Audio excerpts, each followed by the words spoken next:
Hello. Good morning.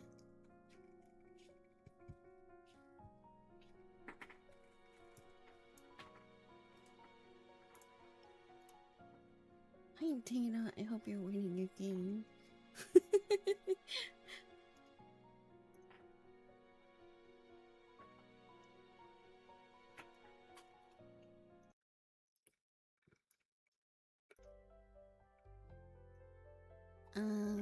Good morning.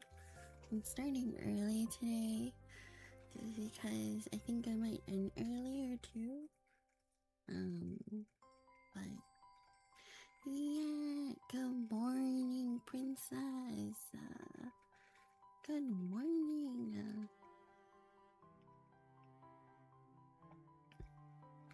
You're so busy, queen. Me? I wish.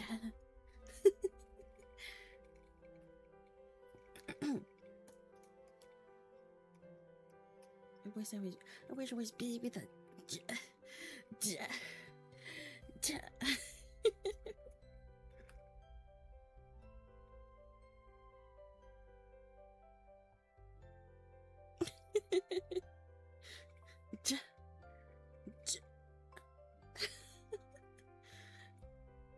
Oh my god, where were you yesterday?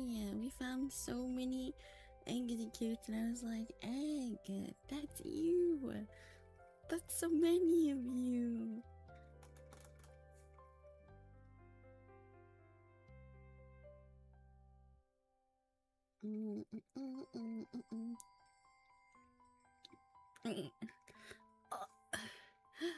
Can't believe capitalism.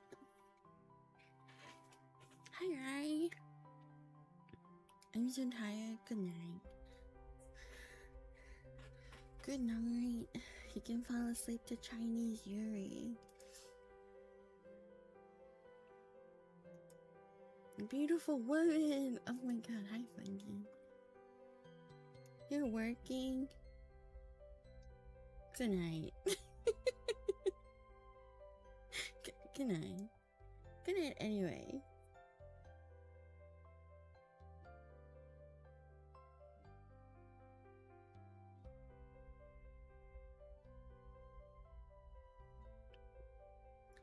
Anyway, I could do so much in this year and working on another shift to head into. Oh no! I'd be calling and be like, I'm sick. When? Oops. When? Leaves. Manager sign. I think you have to come in. I think you have to come in. Hi, sir. Today, I don't remember what I was up to, but I think we're choosing Iris.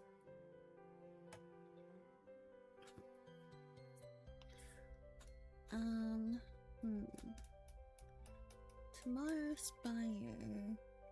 More Yuri? Yeah. Today's Yuri. This Iris, is it yeah, the white hair. I almost called her blonde. Hello?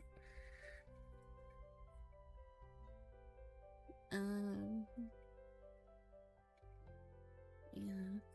Okay.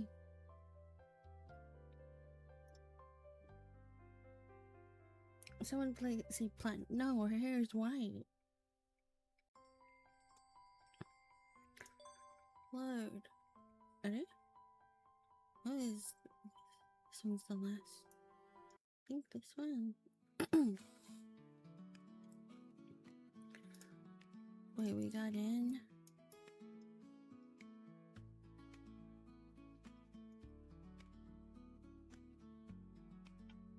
Oh yeah.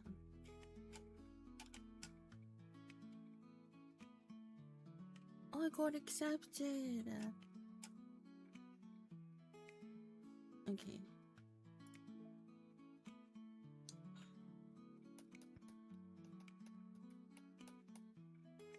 I've been miserable because of my soulmate problems, but it'd be nice to forget about those worries and enjoy a night with my friends. I immediately begin discussing details with Megan. Let's get BBQ. We can go to that place you like. Sure, I've been craving their drinks. Me? Why don't we invite Cassidy? She's been in a bad mood recently, so maybe she'll cheer up if we invite her. The more the merrier. It's high news.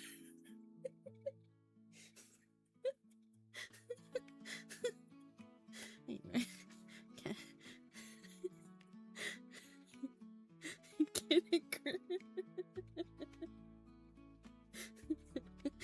Overwatch has me in a death grip. Cassidy might not enjoy events with so many people, but I should still ask. I open Instagram and send her a message. Are you free today? You want to grab dinner with me and Megan? Where should we go? The barbecue place. We've been to before. Sure. Oh, but I have a question, Chie. I'm my sister. She saw the message you sent and was quite interested in this dinner. Your sister, Eleanor. Can she tag along? It's fine if you say no. Of course, the more the merrier. I would say no. Whoa.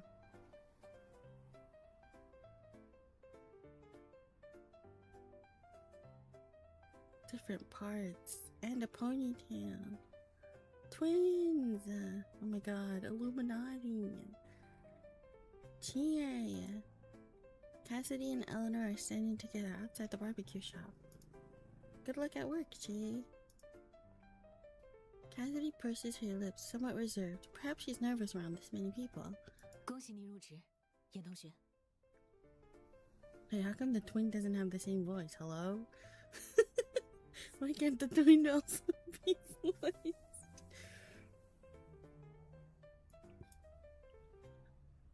However, Eleanor, however, greets me candidly. Thank you for coming to support me. Order whatever you like. It's on me. Twin discrimination. The VA was like, I'm not paid for double the lines. Megan and Eleanor are the only ones who haven't met yet. Luckily, both of them are friendly. After introducing them to each other, they quickly start chatting. This is a lot of people. You know what? Valid. Three's a crowd. Our order arrives almost immediately. The smoke from the meat fills the air, blurring the boundaries between us. Why did they make it sound like that? Blurring the boundaries between us with the smoke from the meat. Let's make a toast. Congratulations to Chie for passing her interview at Huanyu. And for taking her first step into the workforce. Hehe, thanks. Oh my god, thanks.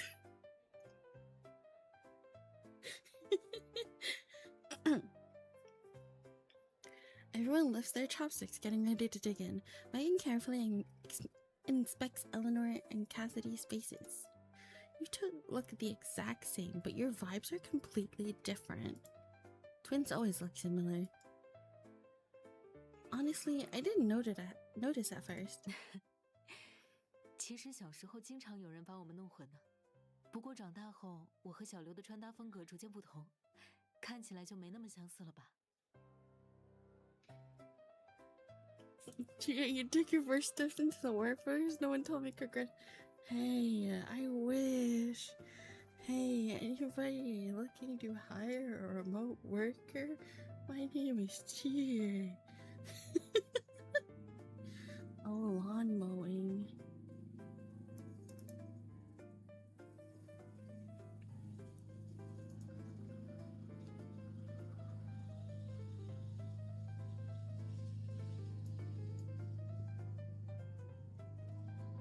Why is it so loud?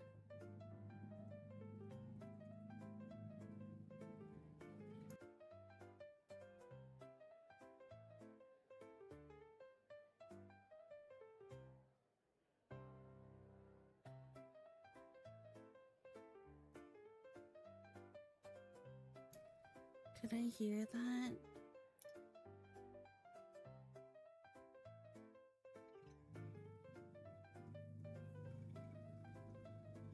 don't hear it?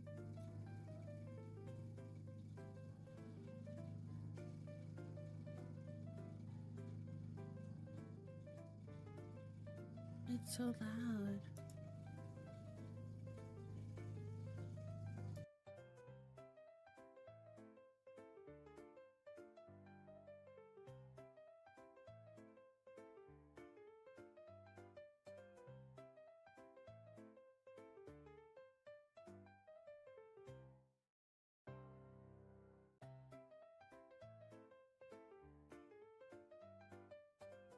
Phantom lawn mowing now. I wonder if I can. Before it wasn't this. Oh, I know why you can hear it that loud. It's because my window's open. Hold on, give me 1 second.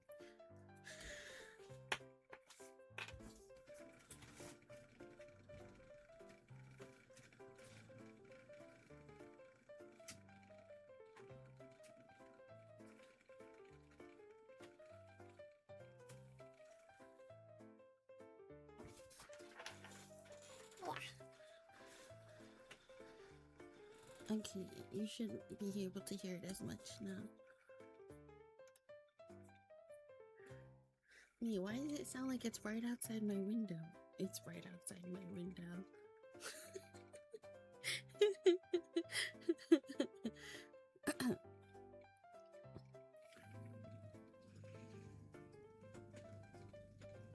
You hear nothing now? Oh yeah, cause they stopped.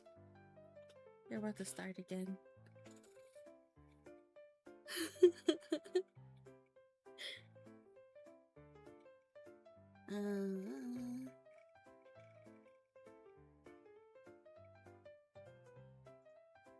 I'm so jealous. I wish I had someone who looked like me that would attend class and take my exams. It's convenient, isn't it?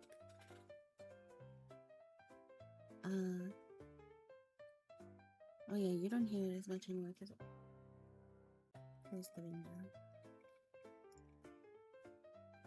Wait a second, how did the conversation get there?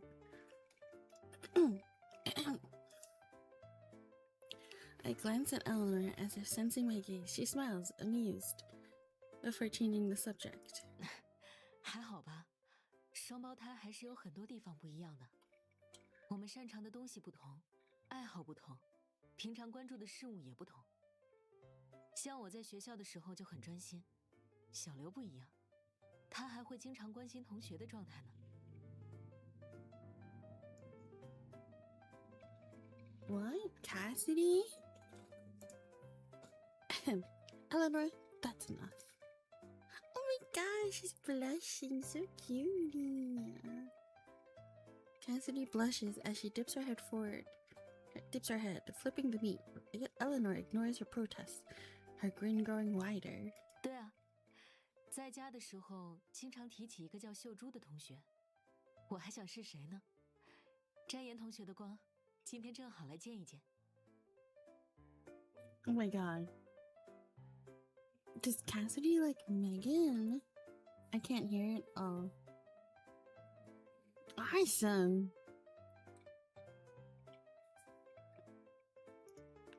Really? Megan, probably embarrassed, hasn't moved her chopsticks in ages. The oil sizzles.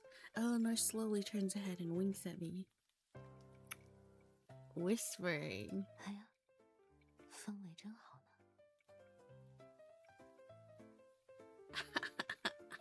Is it?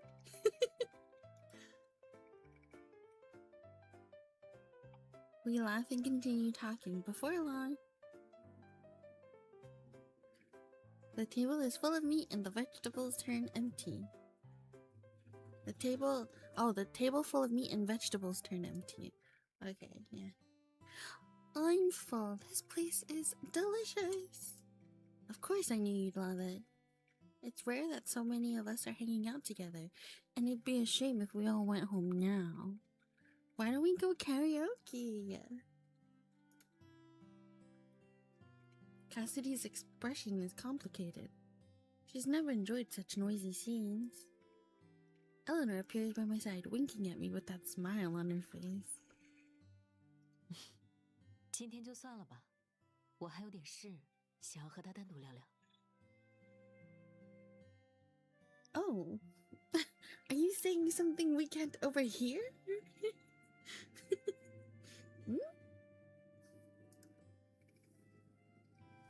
Megan's eyes fill with excitement at the prospect of gossip. Her eyes dart back and forth between me and Eleanor. She grins, dragging Cassidy along with her. Oh my god, Cassidy's blushing again! Megan! Okay, you two can talk. Cassidy and I are leaving. Let's hang out sometime soon. The two disappear into the distance. 走得还真是干脆呢。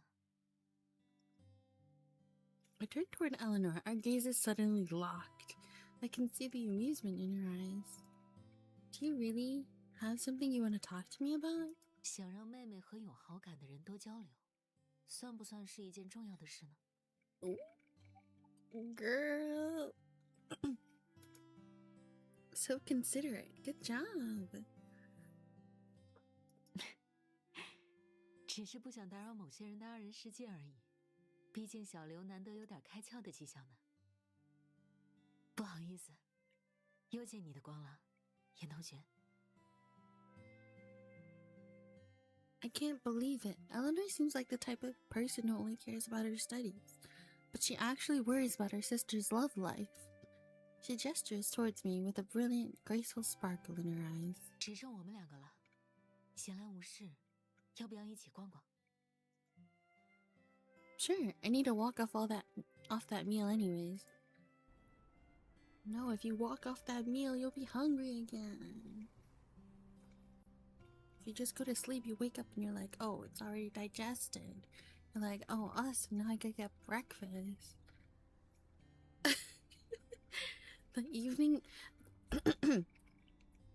The evening streets bustle with activity. We traverse through the crowd, our shoulders pressed together. Around us are small food stalls, the air filled with a delicious aroma. We talk about everything, from classes at school to our own interests. Regardless of the topic, I can always get a sympathetic response from her. A sort of deja vu hits me, like a midnight dream. I trip over my own feet. Eleanor moves quickly, pulling me out. The gap between us closes. If I lift my head, I would be touching her cheek.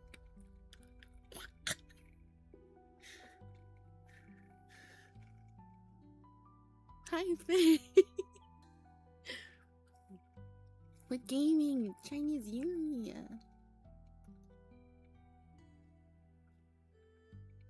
Hi, Monkey. The sun's remaining rays pass through the trees, illuminating her face. In an instant, the warmth seems to transform into a raging storm. I almost believed she was hugging me. The shadows melt into tears, meandering down her face. Huh? What's happening? It's the most depressing, melancholic expression I've seen. I can't help but shiver. 你怎么了？还好吗？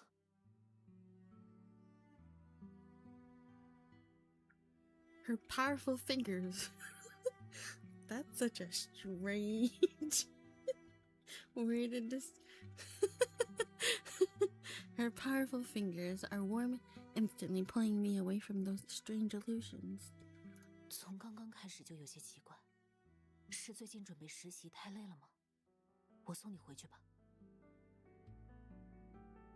She wraps her arms around me, lending me her support. The look on her face fills with concern. How could I have been mistaken?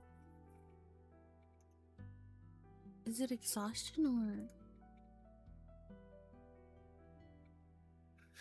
Speak your mind, queen! Eleanor, have we met before? Phoenix says I have to find my soulmate. When we were talking the other day, she recommended the classmate from another school that is both a mentor and a friend.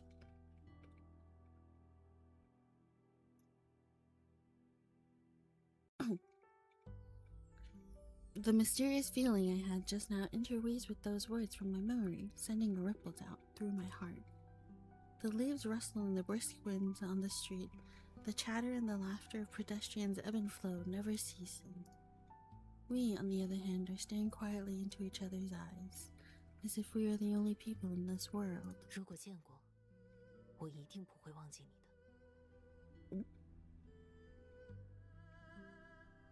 The dusky haze silently envelops us. It's getting late. Our surroundings have been dipped in a shade of twilight. Eleanor's eyes engulf me. It's almost as if a long, long time ago, a scene like this occurred in this universe, and I, and an old friend, had been lost in each other's gazes. What the sound of the bus from the game? That's crazy.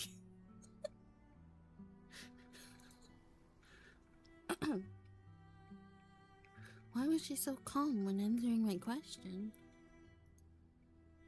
Maybe I'm not imagining the sense of familiarity, or maybe the person in front of me is the exact same, carrying a secret along with her. Sorry, I don't know why I asked that. I shake my head, trying to rid myself of the strange melancholic feeling. 其实，我 You. Hmm? 没什么，也许是缘分吧。你说呢？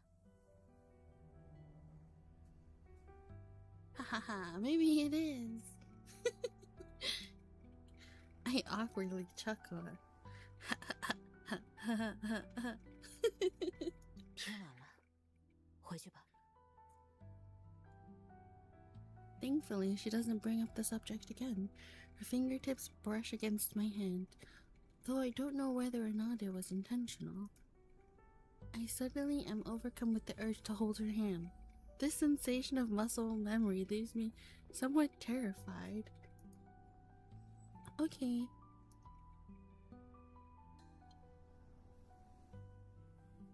We return to the crosswalk side by side, just like when we arrived. The red light flickers nearby. Eleanor stands next to me. She doesn't leave first. She waits for the light to change.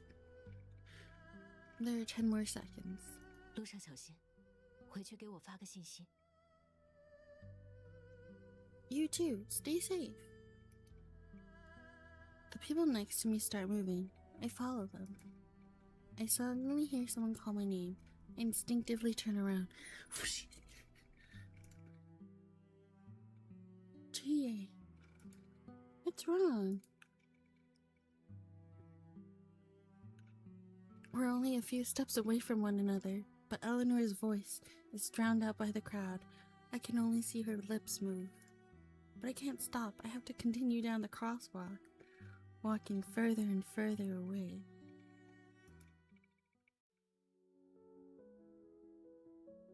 Hi, Nakana.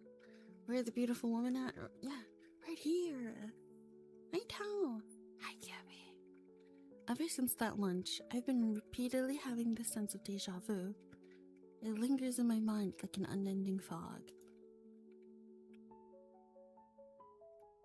Destiny. If such a thing exists, then what have my experiences in life meant? My troubles, my sorrows, and my endless stream of thoughts, were they all destined to happen at this moment? As time continues to pass... What? The Sword of Damocles? What? Did I even say that word? Damocles? Damocles? Continues to loom over me. The curse of needing to find my soulmate slowly dominates my entire heart.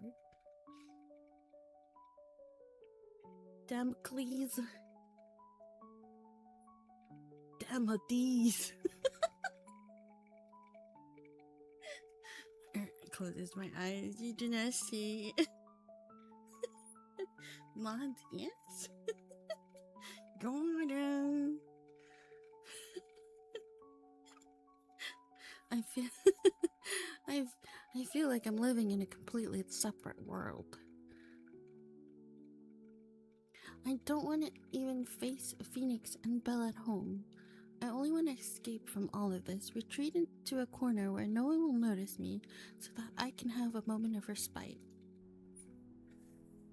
Sunday morning rain. On Sunday morning, I leave my apartment. The brisk air outside helps clear my mind. But those scrambled thoughts of mine spread like wild grass. I walk around aimlessly, suddenly noticing an art gallery not far away. I don't know how many people would be at the art gallery. I push the door open. The simple gallery stretches endlessly down the hallway. The sound of my footsteps echo in the hall. The paintings hung on both sides are like watchful soldiers, holding their breaths as they silently salute. Am I really gonna die if I can't find my soulmate? Not that I haven't fantasized about meeting her. I yearn for a relationship that'll last my entire life. But the moment when I realize that my soulmate truly exists in this world, my heart starts panicking once more. Would a love that's swept along by the currents of fate be a love that's true to my heart's desires? Lost in my thoughts, I realize I've been standing in front of this painting for a very long time. The person in this painting has blank eyes, yet has been watching me this entire time as if ridiculing my ignorance and incompetence. I suddenly hear a gentle, calm voice from behind me. 这幅画这么好看吗？ Iris. Ah. I spin around. I don't know when Iris showed up, but she seems to have been quietly standing by my side for a while. Beautiful woman, look! Beautiful women! With my mind in such disarray, I didn't even hear the sound of footsteps approaching me. Perhaps seeing how absorbed I was, Iris leaned down slightly towards me when she spoke to me. Her soft breath hovers over my nose like a butterfly, slight dampness engulfing my thoughts. I instinctively take a step back. She seems to sense my awkwardness. Her lips curve up, and she takes a step back as if nothing happened. Hi, Ryan. Are they in lesbians with each other? Chinese Yuri! This whole game is Yuri! 怎么发了这么久的呆？刚才在后面跟你打招呼，你都没发现。 It's nothing. I was just thinking about some stuff. Are you here for the art gallery too, Shui Jie? 这个画展快要结束了，我想在那之前过来看看，没想到居然会碰到学妹，真巧。 As she speaks, her eyes gradually shift towards the painting in front of her. But before I can let out a sigh of relief, I hear her gentle voice again. A voice that points directly at my heart. 看起来很迷茫呢，是遇到什么难题了吗？ Her concern leaves me lost for words. How am I supposed to explain to Iris everything that's happened?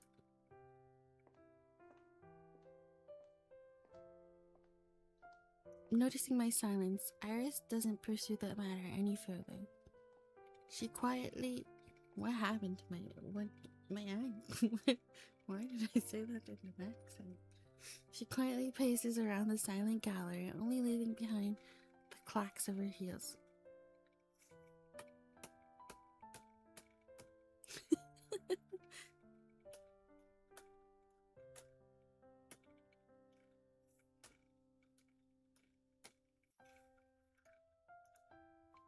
Chie. She suddenly calls my name, gesturing me to look at the direction she's pointing at. It's a painting that's more abstract, more chaotic than the last, blooming like a frenzied flower underneath her pale fingertips. 你看这幅画，像不像加缪所说的“推石上山的西西弗斯”？ Sisyphus? The figures depicted in the painting were wrestling with color, like they're fighting against the wind. It truly does remind me of the tale about the warrior doomed to eternally push the boulder up the mountain,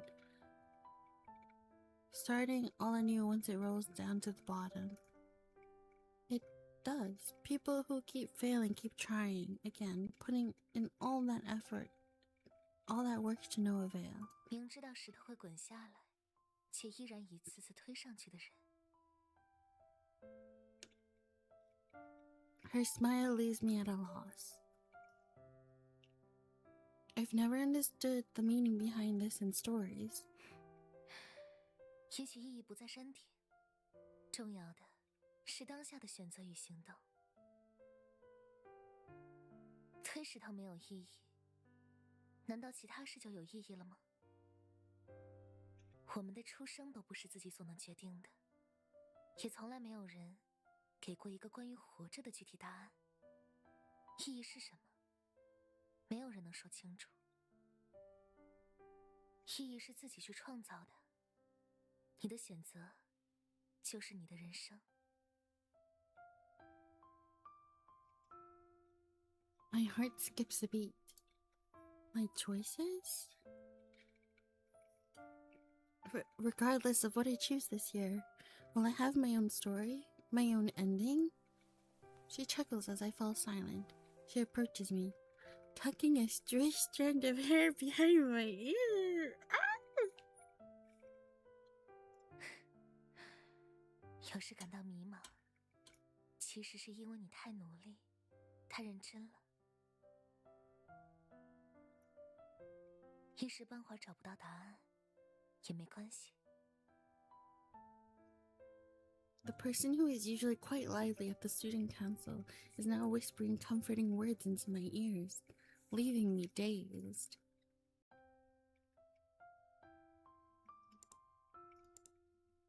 We save. We think her. Have you felt something similar before? Hold on. Log. Bro, just kiss already. She pauses for a moment. I seem to hear her sigh. 人都有迷茫的时候，不是吗？ She doesn't directly answer my question, instead providing me with a roundabout response. Sweet, yeah. 别担心，你很优秀。我相信，这些小小的迷茫不会困住你。也许事情很快就会迎来好的转机呢。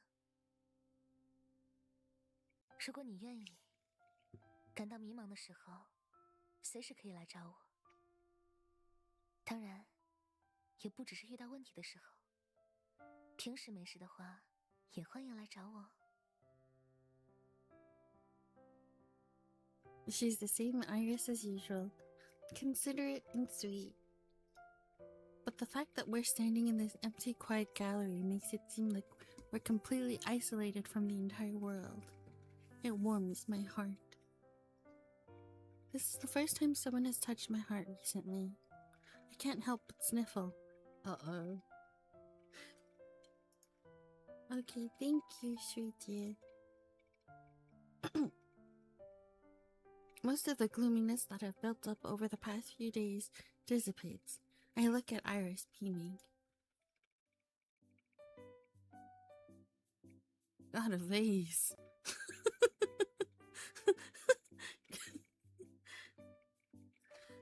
It's Sunday afternoon. I wake up from my midday nap. Oh my gosh, you just like me for real. Noticing that there's something new on my bedside table. It's a plain flower vase with water inside. I don't know who left it there. Me. Belle is home today. She probably knows who it was. Belle. What's up, Chie? Did you leave this vase here? What's it for? Don't touch it, meow. Put it back. Why? What's it for? Trust me. Trust me, bro. It's good.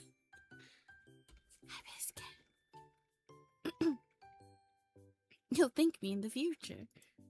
I'm very curious as to why she's being so secretive, but she's unwilling to spill any details.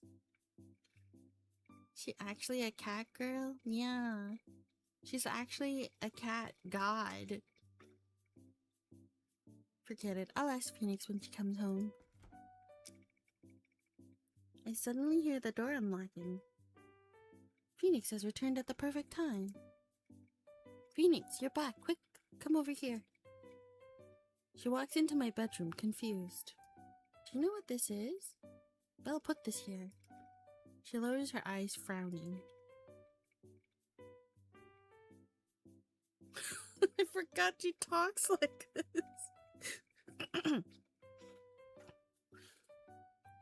The vessel hath filled with purified water, totaling 8/10. 'Tis a spell to beckon forth love. Water signifieth prosperity, transformation, with space remaining for the affection meter, so faith doth continue. Demon cat, from whence didst thou learn such a trick?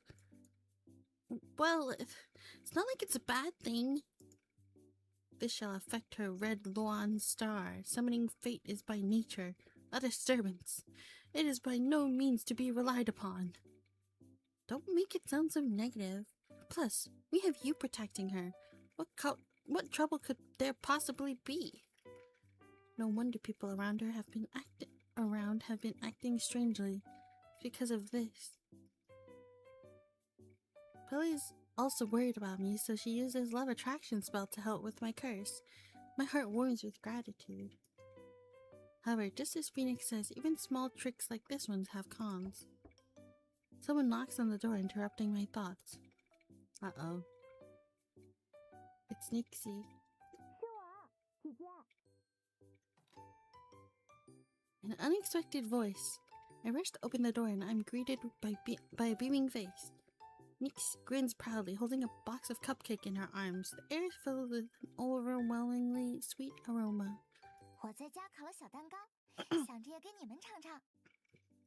Thank you so much. They look delicious.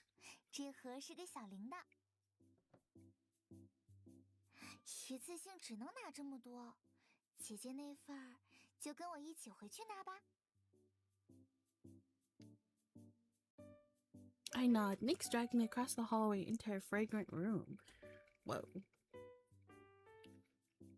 Oh my god, gamers, head up.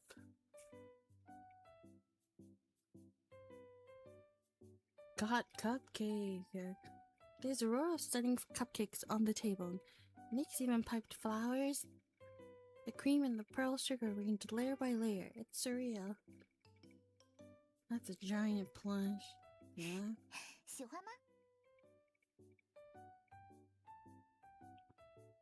It's beautiful. Did you make this all by yourself?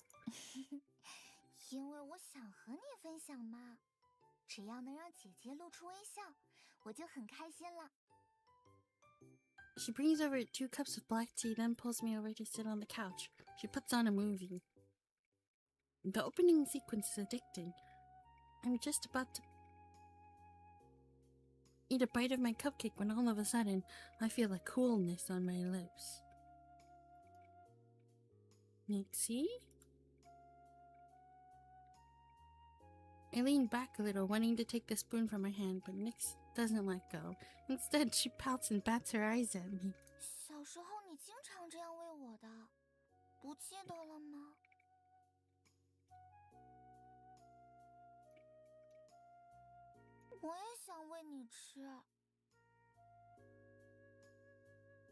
Oh my god.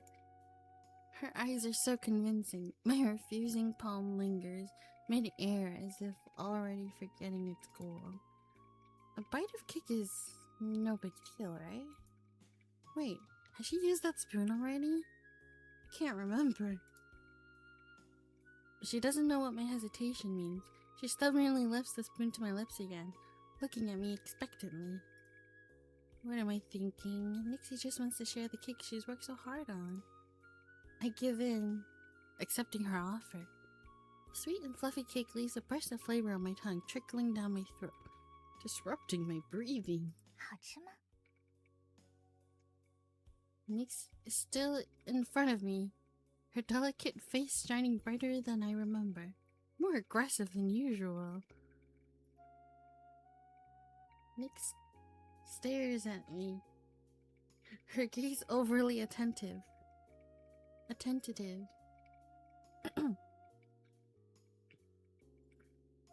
Overly attentive? Attentive. Me, is this word? Why does this word sound so weird for me? As if she's licking her prey. I feel my skin begin to burn. A chill runs down my spine. It's delicious. You're incredible, Nixie. Satisfied, she turns her attention back to the movie and the afternoon tea. This is an art house film. The protagonist is an unremarkable-looking instigator who's secretly quite shrewd. He never commits any crimes personally, but instigates others to. He hovers between right and wrong, believing that he's hidden himself well enough so that no one will find out. When in the end his crimes are exposed, he has nowhere else to go. He lifts a gun to his forehead, ending his life. While the movie is still playing, Nix rests her head on my shoulders. What's wrong? I don't know where her eyes are looking, but I sense her slightly trembling. 你说，电影里的这个主角，用几句话就能唤醒人心底的恶，让普通人自相残杀。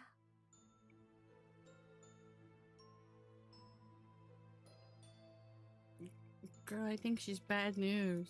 无论用什么理由开脱，都掩盖不了主角罪大恶极的事实，对吧？ The light in her eyes is gone, guys. This is obvious, but for some reason I don't answer immediately. Perhaps the film's unique perspective has let me a view into the hidden shadows within the dialogue, offering me a glimpse of the dark mind of the protagonist.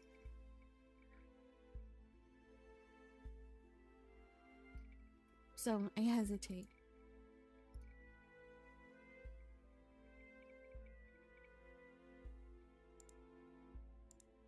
Save and load, boy. Save and load. What is she asking me? Reprehensible. Let's learn what that means together. I have an idea of what it means.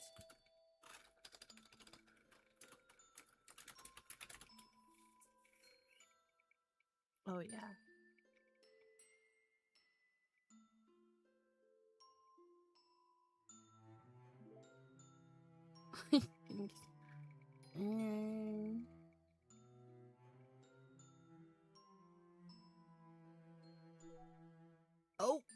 Oh, her affection went up. But for some reason, I pity him. Maybe Nix doesn't agree because I feel her stiffen. 可怜，他有什么可怜的？ I don't excuse his crimes. After all, he ruined so many families, yet he has committed grave sins he's unable to be forgiven for until he repents in full. But I don't think that's the sole message of the movie wants to convey. Even until the very end, he would think to himself, if this person manages to resist temptation and abides by justice, he'll turn himself in. Nix watches the screen. She doesn't speak. The teacup on the table is empty. I pour another one. 你觉得，如果这个人不杀人，他真的就会去自首吗？ The stage was already set for the crime, but he refused to do it himself. It means that a part of him is still unwilling. But the human heart is hard to predict. What if he is only scared of dirtying his hands? Or what if he was just saying he'd turn himself in? However, if we push aside those negative thoughts, I do indeed expect him to do as he says. This, for him, is the beginning of his atonement.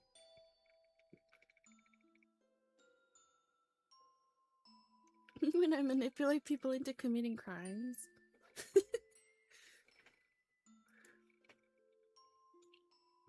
你还是和以前一样，没有变。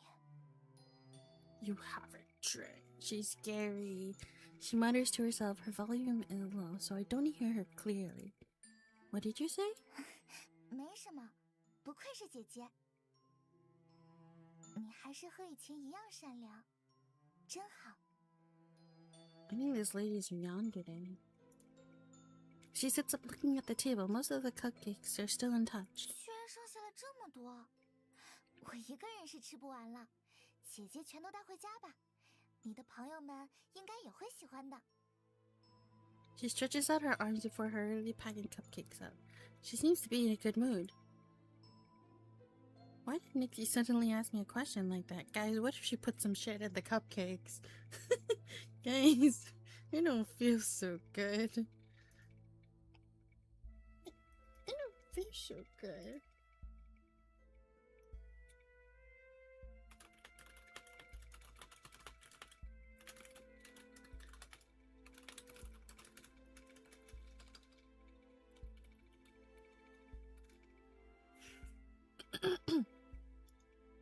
Bro, she's cute. Trust, she's not my type. Wait, what did it say? It's just a regular art house film, and like many other stories that have already been told, the evil characters have their own sorrows, blurring the line between love and hate.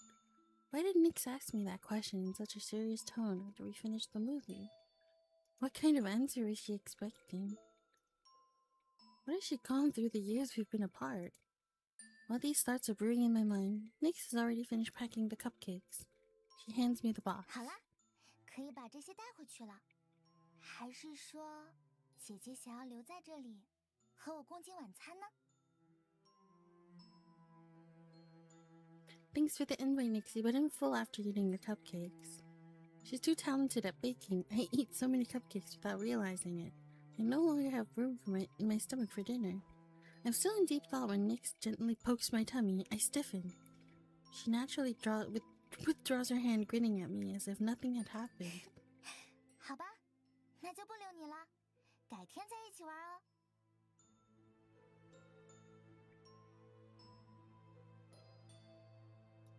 I only live a few steps away, but Nix insists upon walking me to my door. Before I close it, I notice that Nix hasn't turned to leave. She watches me, her red eyes filled with endless unsaid emotions. What is she looking at? Is she really looking at me? 再见，姐姐。 Through the crack in the door, I see her lip curl into a smile. Her canines peeking out. But Nixie. The door clicks shut, severing our connection. The TV is on at home as well. Phoenix and Belle are sitting in the living room, safe and sound. I place down the box of cupcakes, noticing Phoenix frown.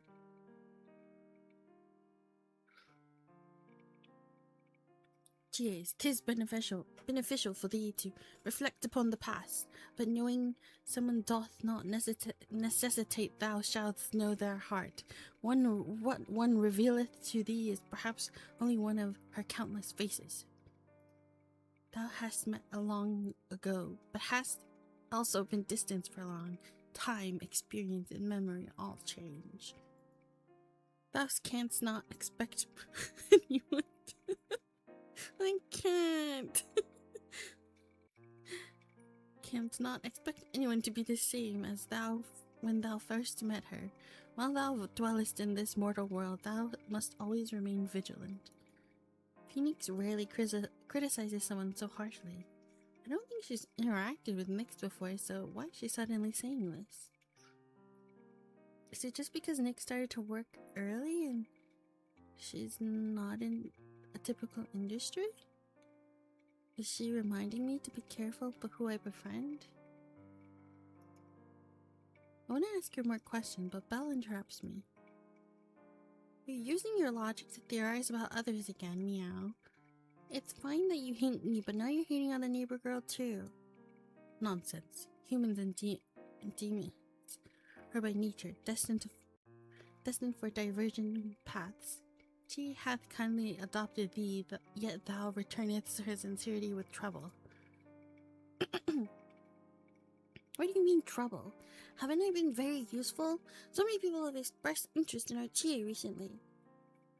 She's currently stressed out over having to find her soulmate. You're living here rent-free. Can you think of something? Phoenix is calm and restrained. When faced with the blabbering Belle, her veins often bulge.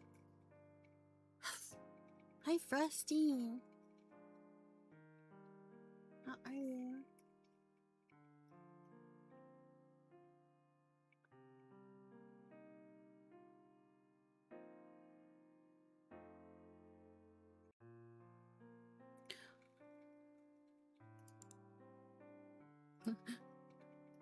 What are you doing? Chie, save me! She's gonna hit me! Belle, sensing danger in the air, instantly morphs back into a cat and buries herself in her arms. Phoenix stares at her, her fists clenched tightly. I feel like the second I let go of Belle is the moment she'll face a great misfortune. Alright, both of you have been working hard to help me. I got it. As for my unanswered questions, I'll save them for another day, when Phoenix and I are alone.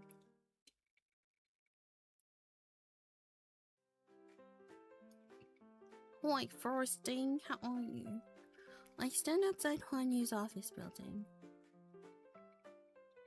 looking up at this towering skyscraper in front of me. I try to pump myself up, practicing my smile one more time, but using my reflection in the glass, I calmly walk through the revolving doors.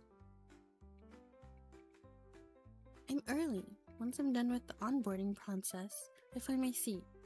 I didn't expect that the desk next to mine already has someone there. She has her back towards me, but she seems so familiar. I squint my eyes. Is that? Why is it you? That familiar figure is my best friend, Megan. What are you doing here? I'm losing my mind. I just got transferred here. But hey, we're not coworkers. Are you happy? Happy? You wish. When did you find out? Megan awkwardly chuckles, clearly guilty. Like 2 days ago? I'm furious. She could have mentioned this to me over the last 2 days if she kept her mouth shut. I told her immediately after getting my internship. I huff, turning my back against her. I even pursed my lips and refused the breakfast she offers me. Since this is my first day at work, the department head doesn't give us many tasks to do. I've frequently helped out the student council, so I'm well versed with all these tasks. To be honest, I just thank the idiot sitting right next to me for that. I've been ignoring her this entire morning, busy paying attention to the training we've been giving. And make sure to keep in mind the points I mentioned. A lot of previous interns have made these mistakes before because they weren't taking this job seriously. As incoming interns, your focus right now should be on mastering the basics. She looks at her watch once she finishes her sentence. Alright. It's noon. Head over to the cafeteria for lunch. Whether it's at school or work, everyone's favorite part of the day is lunch. As soon as the department head dismisses us, Megan makes her way over to me with a pitiful look on her face. Chie, I was wrong. I shouldn't have kept this from you. I promise I'll tell you everything from now on, so please forgive me, okay? I was gonna tell you at dinner the other night, but the atmosphere just felt off at first. And then I got so wrapped up in talking to everyone that I just forgot. Anyways, there wasn't a suitable time to say anything, so I just planned on surprising you today. I'm buying a boba later, please. Okay. A large. An extra large, okay? She's my favorite. Why can't I date her? She pleadingly bats her eyes. It's both adorable and hilarious. I've already cooled off after a whole morning at work, and honestly, I'm more delighted than anything else. I can't hold back my smile any longer. Fine, I'll forgive you this time. Great. You have no idea how gloomy I was when you kept ignoring me. I felt completely despaired. Alright, that's enough out of you. Let's have lunch. Sure, look. You have no idea how surprised I was when I got the transfer notice. Since it's our first day at work, Megan and I slightly get lost before finally making it to the cafeteria. Almost all the seats are taken. There's only a few empty chairs in the corner. We have no choice but to put our bags down on a table near the window and get in line for lunch. Small commotion breaks out in front of us while we're in line. Who's that? I don't know, but she's gorgeous. Aren't all the interns already here? How is there still someone new? Megan is a huge gossip. After hearing this, she immediately cranes her head to take a good look, and then excitedly taps me. Hey, look over there! That older woman in front of us really stands out. I feel like she doesn't belong here. Oh! Beautiful women! Wow! Wow, who are you? なんかかっこいい He's so cool.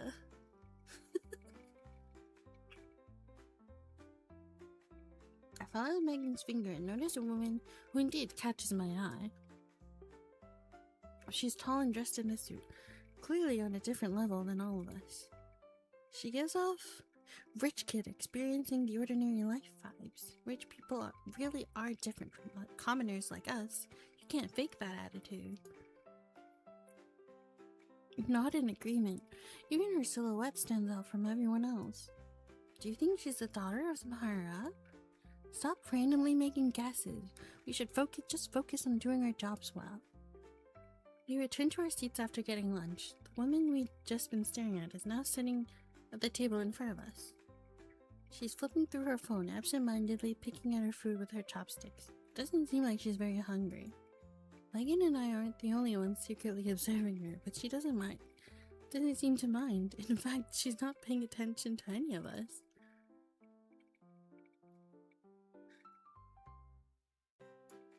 We get 2 hours. Excuse me, I want to work here. 2 hours for lunch.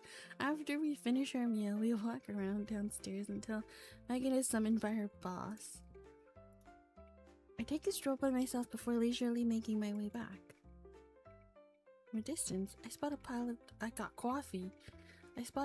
documents on my desk and a coffee cup with a special logo. I recognize this logo. It's a coffee shop nearby. Megan and I were just talking about giving that place a try. But that place usually has a super long line and it take us ages to get something. Didn't think Megan would secretly buy me coffee. Now this is more surprising than her transfer to Huanyu. I grinned, picking a cup up. Don't want it to accidentally spill over all those precious documents. I gloss over the files. It's obvious.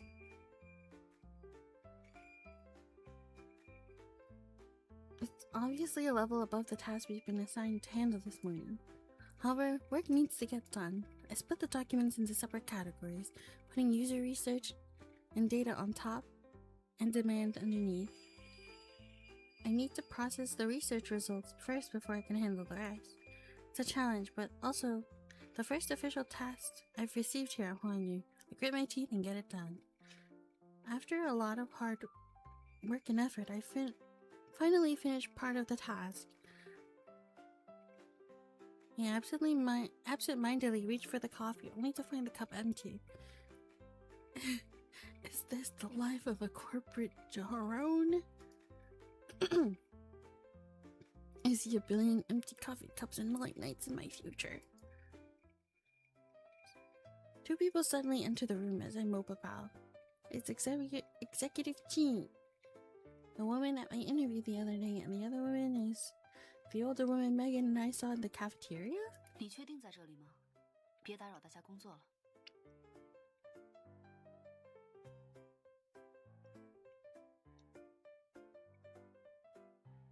Yes, but it's fine if I can't find it. I'll just buy 2 more cups. 那你去找找吧。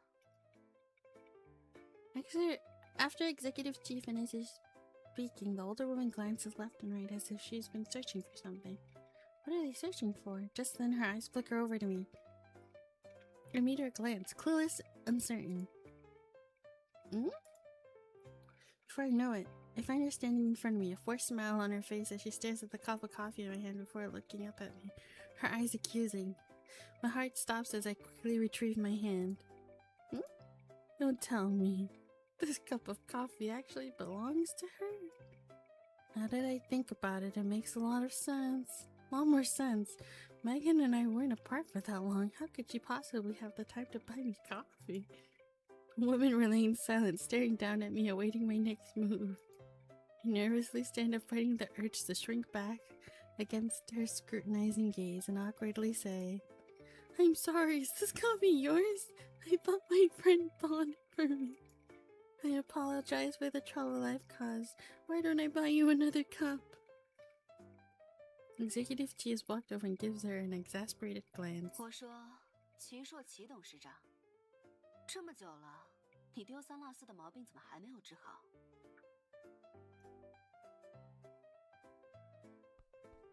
Chairwoman!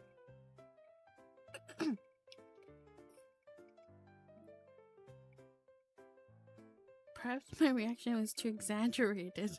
The woman in front of me chuckles and reassuringly pats me on the shoulder. Don't worry about it. I shouldn't have left it there. Think of it as an award for doing your job so well. I'm sorry, Chairwoman. I didn't mean to.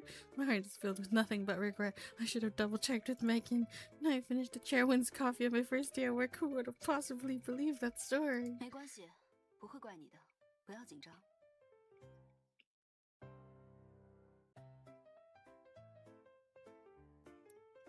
Even though Victoria's facial expression is normal, I can tell she's trying to comfort me. I appreciatively smile. Rosalie watches our interaction before suddenly interjecting. No, there should be... more? My heart skips a beat. I don't know what else the chairwoman's belongings have accidentally destroyed.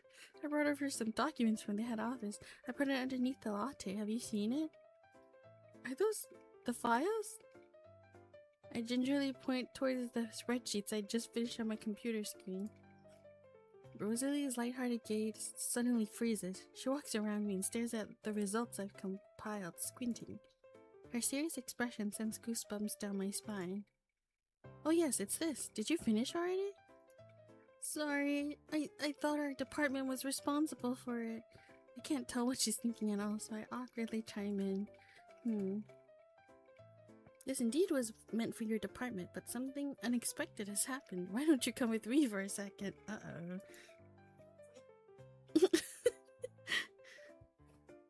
Can I really refuse? I balance my pros and cons, deciding to face these terrible misunderstandings head on.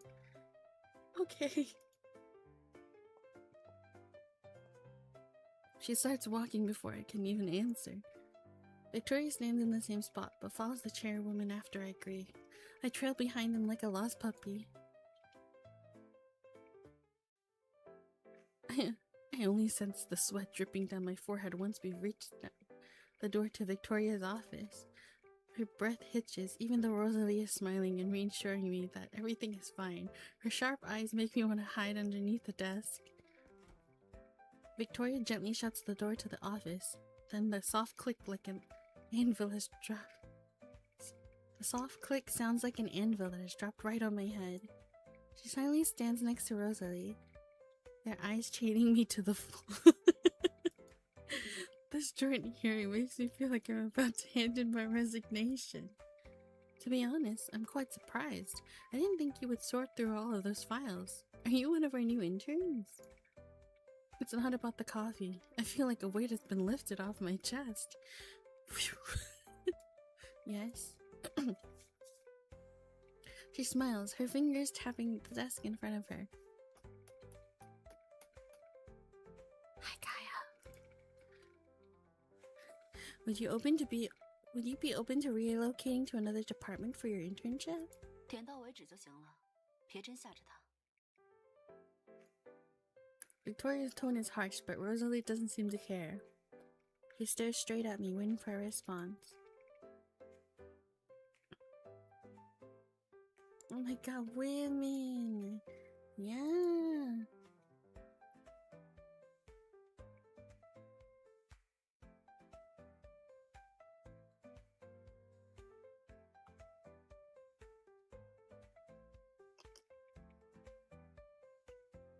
Transferred to another department? No, but then my Megan. I can sense the chairwoman wants me to work at her at the head office. I'd be treated much better than I am here. But her attitude makes me unsettled. I don't want to offend her, so I choose my words carefully. Thank you for the offer, Chairwoman Chie, but as a new intern, I feel as though Huan Yu is better suited to my needs. Executive Chie has taken care of me very well. Don't be so quick to refuse. Who knows? Maybe I could take care of you better than your Executive Chie. Her tone is lighthearted, but her gaze is still just as serious as it was before. It's as if I'm some new toy she's inspecting for the display window. From the display window, it's unnerving. Or perhaps my words are meaningless. The only ones with power right now are her and Victoria. I subconsciously look towards Executive Chie. 他不愿意，你就别强人所难了。 Rosalie ignores Victoria and repeats her question. Are you sure? I'm sorry, Chairwoman. Please allow me to refuse. Rosalie smiles. Are you really refusing my offer? Huan Yu is a new company. I can personally train you if you decided to join us at the head office. I'm enticed, but I truly enjoy my current position here at Huan Yu. Rosalie pats Victoria on the shoulder after I say the word but, affectionately ignoring Victoria's cold expression. What a shame. Seems I cannot convince you otherwise. Vicky, I'm so jealous. How did you get such a good employee? 别人推荐的。 I don't dare say another word. I stand there frozen until Victoria waves at me. 你先去忙吧。 Ah, wait. I'm about to open the door and exit when Rosalie calls out to me. She reaches out and grabs the doorknob, yet is in no hurry to open the door. I caused you a lot of trouble by misplacing my belongings and inadvertently increased your workload. I'd like to buy you dinner as an apology. What do you say? I don't understand what she's implying. I helplessly glance towards Victoria.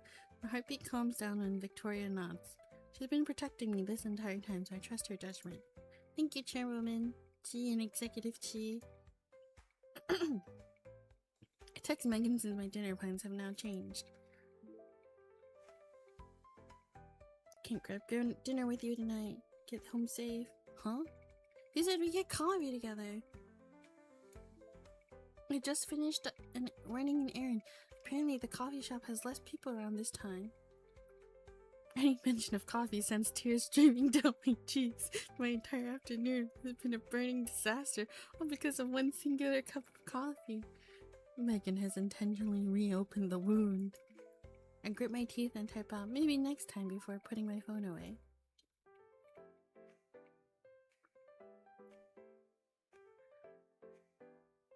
Victoria and Rosalie must have more money than I could possibly imagine. The restaurant they invited me to is in a luxurious high class. I feel out of place dressed in my plain, simple clothes. The two women sitting across from me are familiar with the menu. Rosalie gives me recommendations for what to order after asking for my preferences. The food is exquisite, but I feel like I'm sitting on pins and needles. My mouth is tasteless. 吃饱了吗？ I immediately shake my head, scared there'll be more misunderstandings. I'm completely full. 那我开车送你回家吧。堂姐，你先回去吧。 Be careful on your way there. Call me if anything comes up. She nods, making a call me signal with her hand. Oh my god.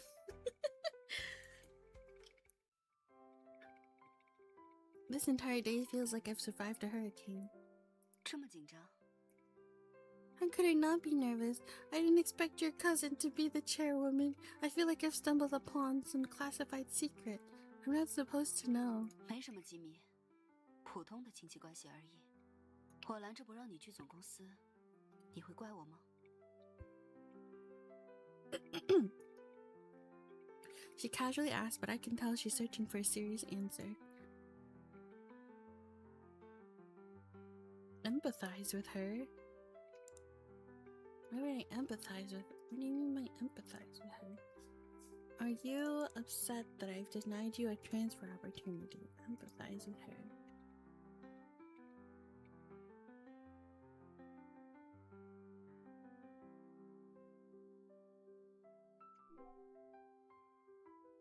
I firmly shake my head no. Why would I be upset? I worked so hard to pass Huanya's interview. This is the position I want. 那就好。你也不用担心，我向你保证，只要你肯干，你在寰宇的机会只多不少，福利待遇也是。Thank you, executive. Victoria only drives away after I've gone upstairs. After I take a shower, I notice I've received a text. It's her again. Wonderful job. Get some rest. Thank you, executive. You too. You can just call me Victoria. There's no need for such formalities.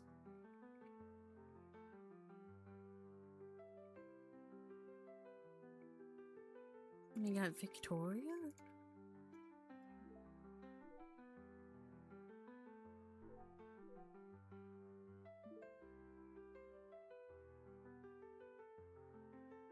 Like this? Feels weird. Oh my god! Smiley face. Executive Victoria. You just took 2 steps back. Haha, I'll call you that when we're alone. Okay. It's getting late. Wonderful job today. Get some rest. You too. Good night. Good night, Chie.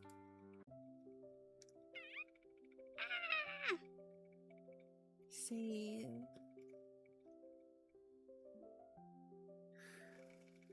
October. Can I not send anybody messages? You've been added as friends.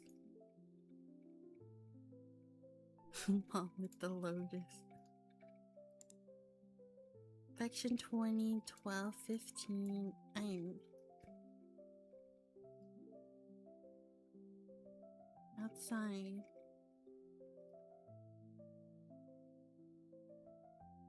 Unknown. Into the unknown.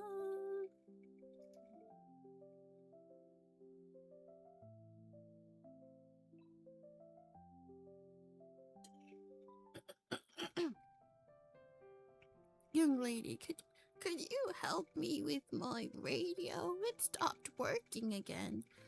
I haven't been able to catch the news recently because of this. Coming. I respond, taking the radio into my hands. Ma'am, I'm not too good at fixing things, but I'll try my best. The old lady gives me a pleasant smile. I can sense the expectation lingering from her clouded eyes. I first adjust the volume. When that doesn't work, I try restarting the radio, but it's useless. I awkwardly stand there. I don't want to give up, but I also don't know what else to do. I'm only volunteering here to get credits. I didn't expect to be faced with such a challenging task on my first day. 奶奶，这个收音机是发不出声音，还是调不了频道了呢？ I hear a familiar voice behind me. She's already standing next to me before I can even open my mouth to speak. She swiftly takes the radio out of my hands. I turn my head, a little hopeful. She has a warm smile on her face as she chats with the old lady. Isn't that Iris? I haven't seen her in a while.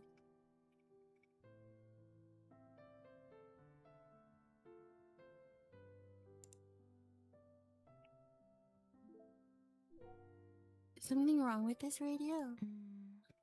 调谐器和天线都没什么问题，我正在测试是不是馈线出了故障。Wow, I didn't expect you to know so much about this, Chie. 技都被阿深嘛。That's the first time she smiled, guys. Afterwards, I stand to the side watching Chie tinker with the radio. She even moves around from time to time, testing to see if anything's interfering with the signal. She looks so serene when she's fully concentrated on something, just like an angel. However, she's not holding a bouquet of flowers. Instead, it's a radio. I can't help but chuckle at the thought of this. 怎么了？想到了什么开心的事情吗？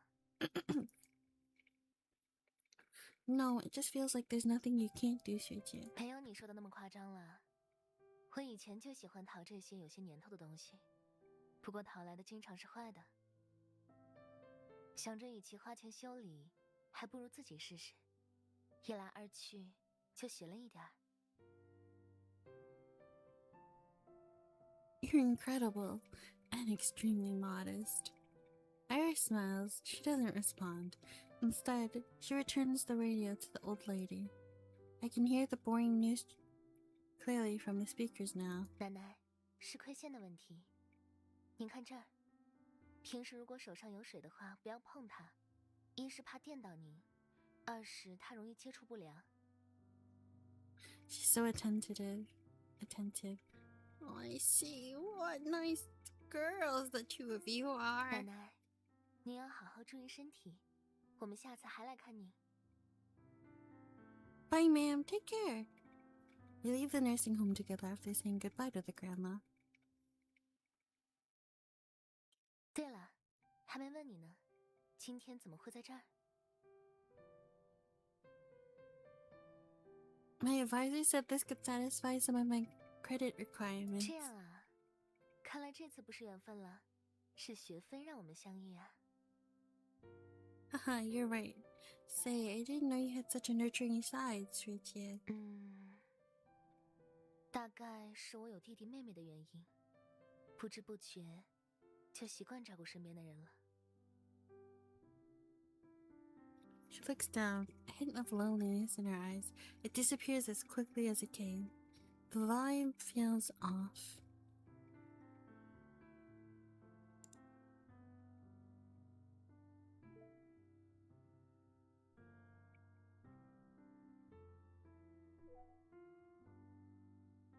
Sweetie. I want to say something comforting, but I'm at a loss for words. This time I see it clearly.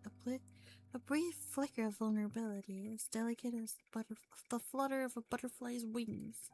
No, it's nothing important. I just wanted to say that if you're tired, you can always ask for help, okay?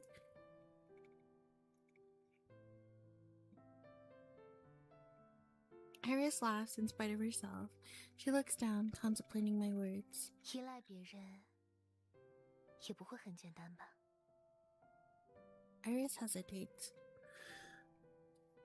I quietly wait for her to continue, but she doesn't. After a long pause, a gentle smile returns to her face. Before I know it, the sun is already set. I begrudgingly say goodbye to Chie. I live nearby, but she doesn't. She has to take the bus home. I stand there and watch her leave. I feel like I understand Chie more now.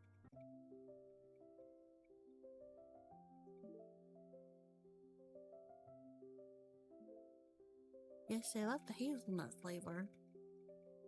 It also tasted an extra shot of espresso. Indeed, it helps balance the sweetness from the hazelnuts and the cranberry. What? Sweet, the flavors you recommend always suit my taste. And they come with bonuses too. It's my special treatment, reserved only for you. I very much enjoy it. Oh my god. As long as you're happy. Yeah. 25. Save.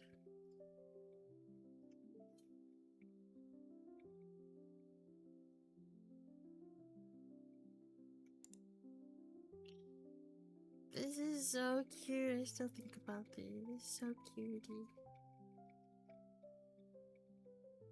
Wait, what was this? Oh, the cat. Oh, yeah.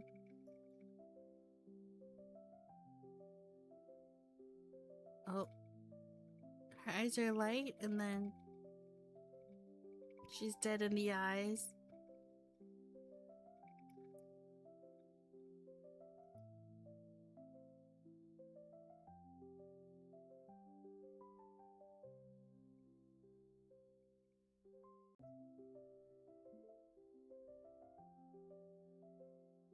Beautiful art. I know. I know. They're so pretty. I know. November. Asahina.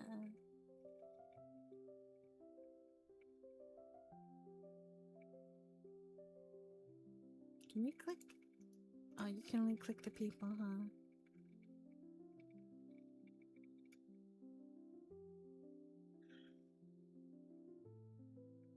Hydrate, thank you for the hydrate.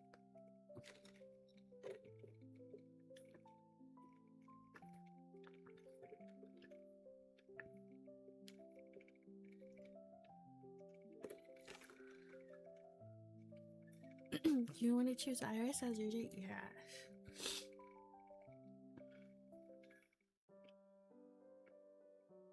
I'm gonna buy something to eat. You want you want anything? Guys, I'm going to the store. You want anything?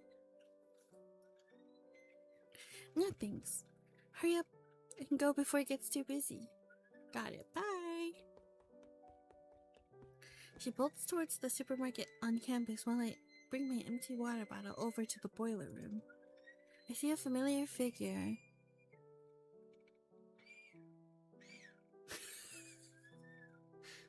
You hear the leaf blower?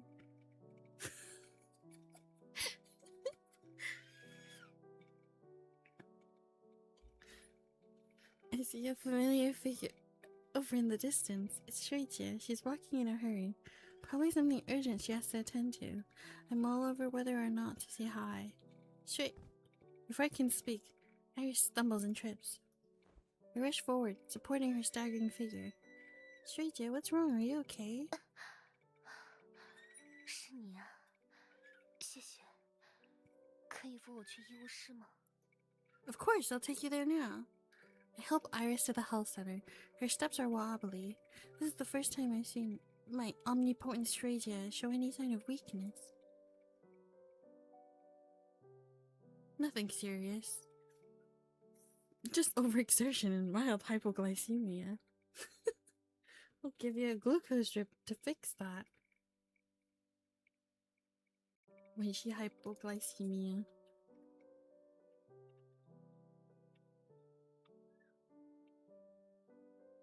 When your blood sugar drop.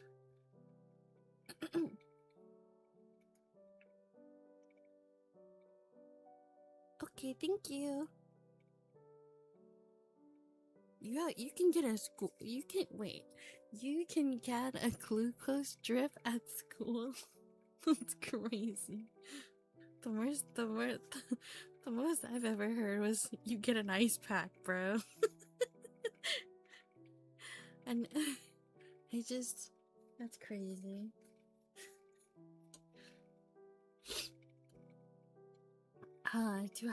To be in a country with universal health care. A nurse takes the glucose strips and begins inserting the needle into Iris's arm. I sit next to her and watch as the needles pierce through her skin. She shudders. I can also see some faint dark circles underneath her eyes. Her foundation and concealer can't cover the extent of her exhaustion. Her pretty face now just looks pale and sickly. Strasia rarely puts herself in such difficult situations. I wonder if something happened. Also, I think she's scared of needles. I'm staring at her so intensely that I don't notice when she opens her eyes again.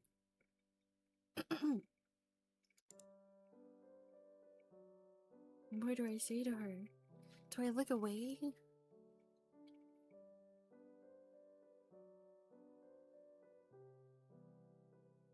If I give her advice, does that come off as like, well,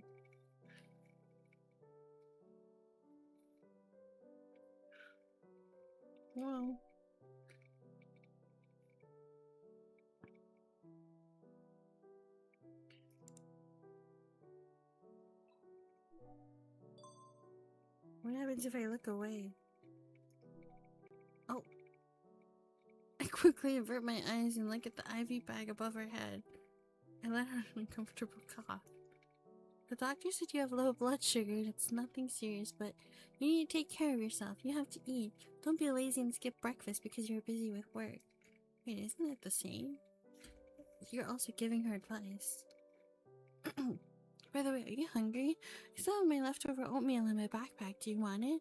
Or I can go buy you something else.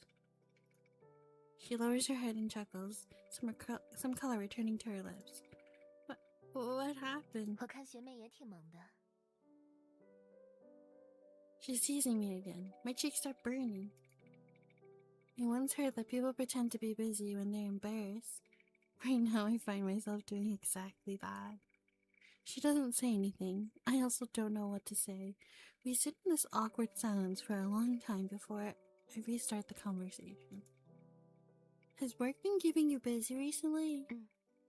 还有一些别的事情，不过现在都已经差不多了。 She phrases it lightly, but I've seen how busy she's been at the student council these past few days. Plus, I've heard rumors that she's also working a part-time job. It's almost graduation. Anyone would be exhausted juggling all of this. 好了，想什么呢？我这不是没事了吗？ My heart aches seeing her mask her fatigue, forcing herself to simply seem relaxed.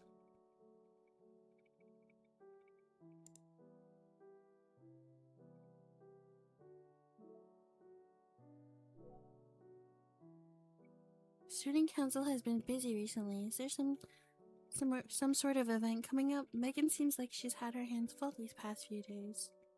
因为要准备周年晚会，还有一些杂七杂八的事情。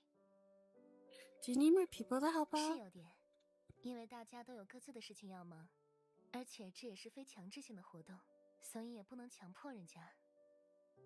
Why don't I lend you a hand? I can help with some student council stuff so you can relax a bit. 真的吗？那我就谢谢学妹啦。 I promise to be there at your disposal. The smile on her face grows even wider. I suddenly realized I might have been a bit rude just now. A cloud of shame blocks my language system, and we fall into silence once more. There's not that many people at the health center. I can only hear the ticking of the clock. I'm still lost in thought when suddenly I feel something pressing down on my shoulder.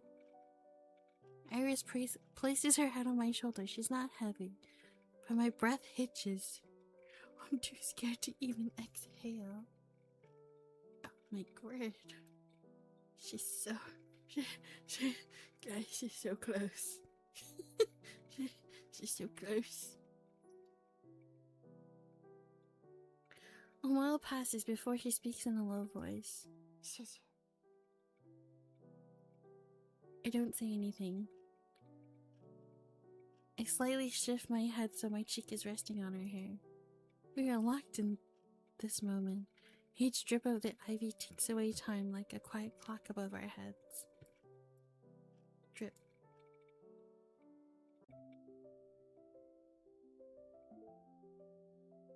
Chie, what are you up to? I feel like you've been super busy. Yeah? You can vent to me if you'd like.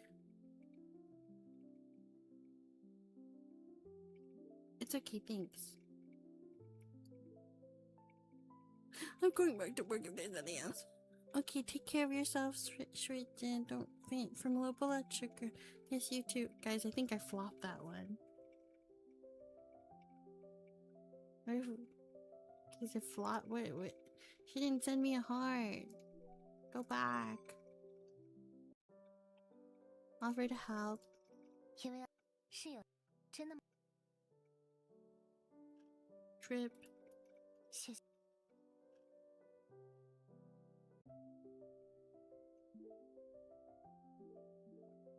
Get some rest.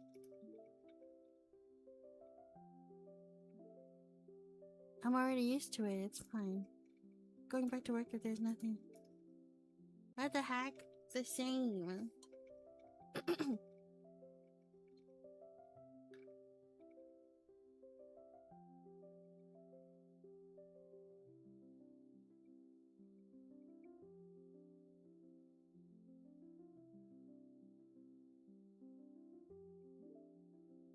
December. Is there gonna be a Christmas event? Oh.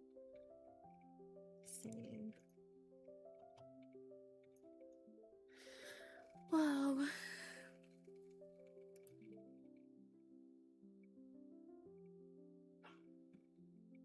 Oh, Nyx is missing.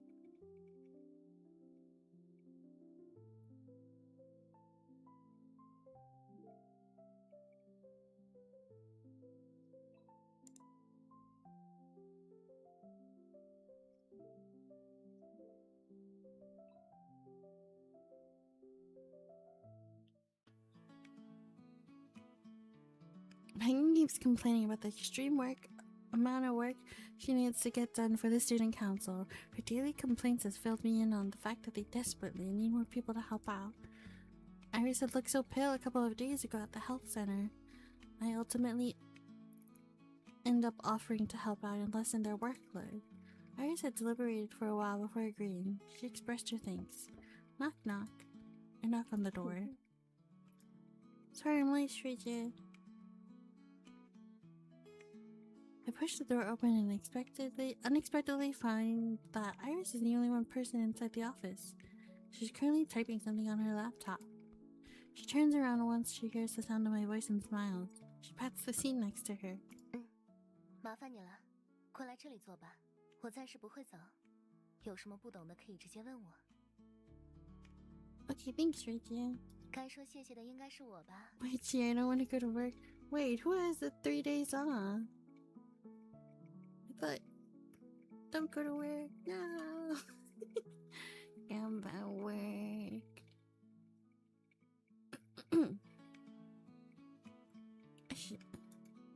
I walk to her side. She raises her head and smiles at me. 自己的事情都忙完了吗？ Yep, I made sure to finish all of it before coming here. Don't worry, Shuji. Smoking. Oh.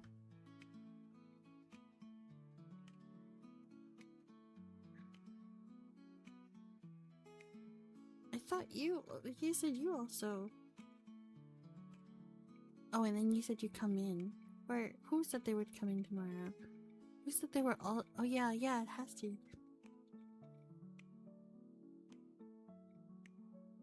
Some of my classes have already ended, allowing me to have more free time. I've started showing up to the student council more often. Oh, I was asking who had the 3 days off. I'm off today and tomorrow. Yeah.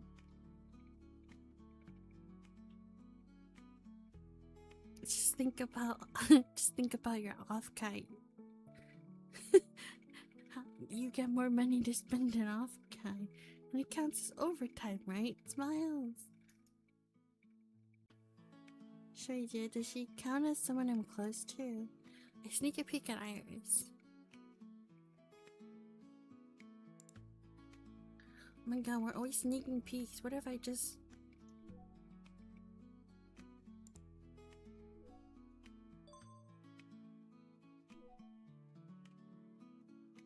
Her hair shines underneath the warm glow of the sunlight. It's almost as gentle as soft as her.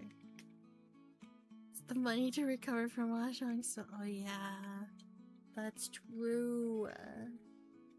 That is true. Maybe it was too obvious, but she turns around.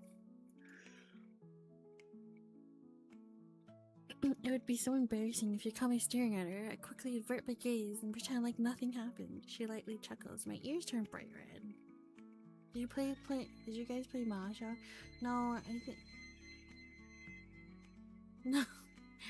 Kyle was just rolling for the SEO characters.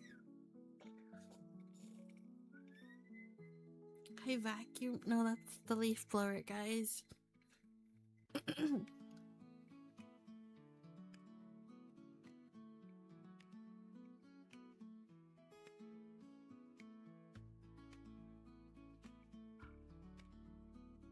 Iris goes back to her work. I feel relieved and start focusing on the documents on my laptop.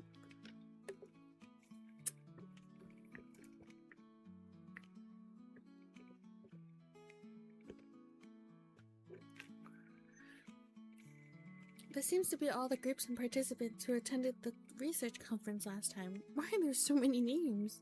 These documents not list all the speakers and their topics, but also all the students who attended and spoke at the event. This is the club registration files, and there are some old event application forms. Why are there so many? 7 or 8 documents are all scattered in front of me, all of them waiting to be organized and audited. I didn't expect the student council work to be so tedious, but since I promised Rija I would help, I will. I have to focus and complete my task.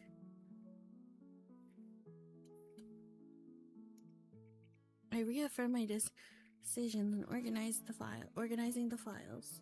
We should play mahjong something. You mean sometime? What? So you guys can watch me suffer for 7 hours straight again? Me when I win 1 round and lose. Shuichi and I work in silence, surrounded only by the sounds of our keyboards clicking. After who knows how long, I feel my back start to ache. So many words.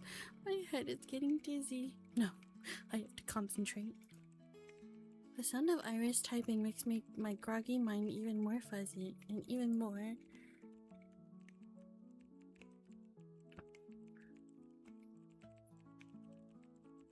But what if you get 13 orphans? I can barely... I'm so sleepy. The words in front of me seem to be multiplying. I find myself lying down on the table. Suddenly, I feel a cool touch on my forehead. Then I'm immediately brought back to reality. Once I recover, I realized Iris had prevented me from crashing headfirst into my laptop with the palm of her hand. She has a wistful smile on her face. 很困。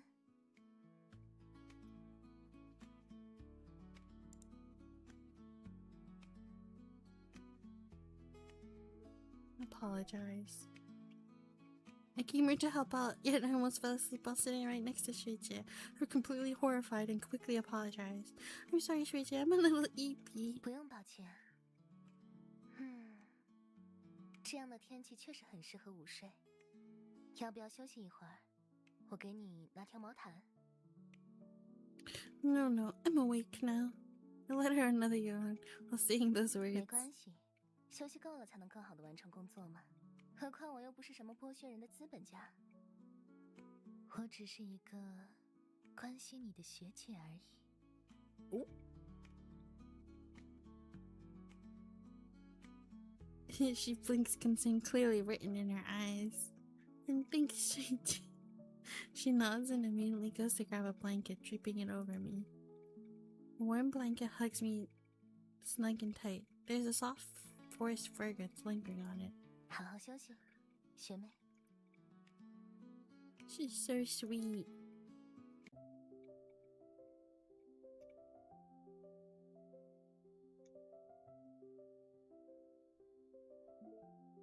Merry Christmas! I haven't seen you recently. What have you been up to? Merry Christmas, Shuichi. I've been busy with quarterly summaries. I haven't had any free time. That's awful. Why don't you come visit our store if you're tired? I have a special cake just for you.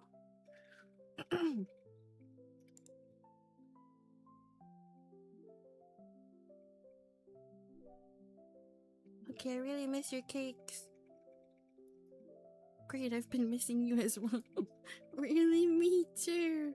I'm glad we'll see each other soon. I've prepared you a special Christmas cake. Thanks, Shuichi. I'll stop by this afternoon, promise.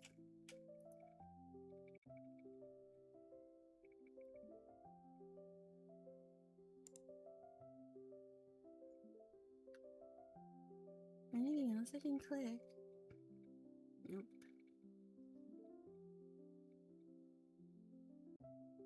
Do I not get the event? Who's your fave girl so far? I'm the one that I've been constantly picking. The one I've been constantly picking. I think it's because her voice is my favorite. I just got here. Iris. Also, like, at first I was like between these two, Victoria and Iris. And I was like, maybe Iris. Because then if I fall for my freaking, like, if I fall for my boss, it's like a work power imbalance there. And then Nyx is kind of crazy. Like, she's giving, like, a little sus energy. Then Eleanor. I don't know. I have a coworker named Iris. Oh my god, hi. Nyx is not crazy. Yeah, whatever. I never said she was crazy. I said she was crazy sus.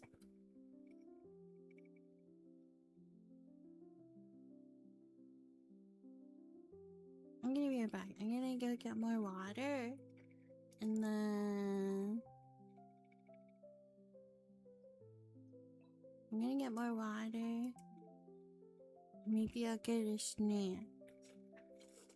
I'll be right back. Behave yourselves.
Hello, I'm back. I have a snack. Thank you. Hi, Sneaker. Thank you. I got popcorn.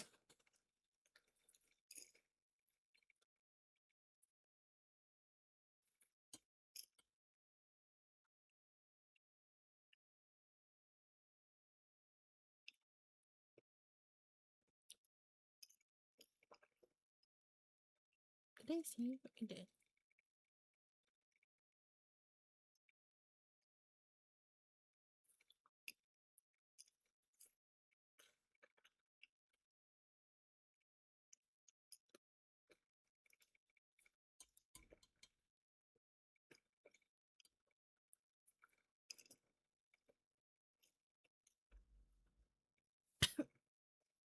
Stranger, this short form is for you. No, no. No, no.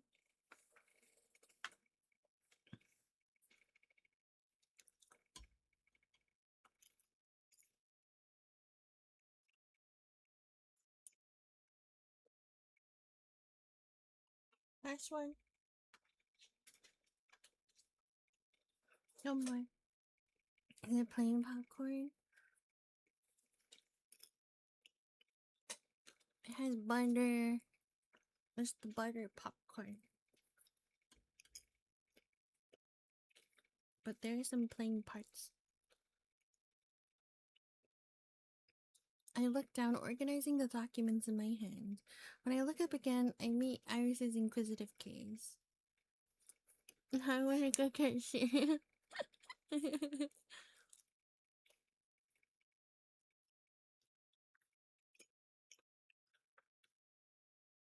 How is your tacos? What's wrong, Shinji? And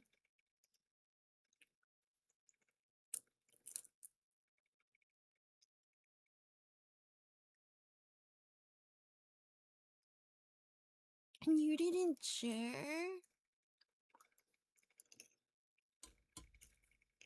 A faint smile crosses her face.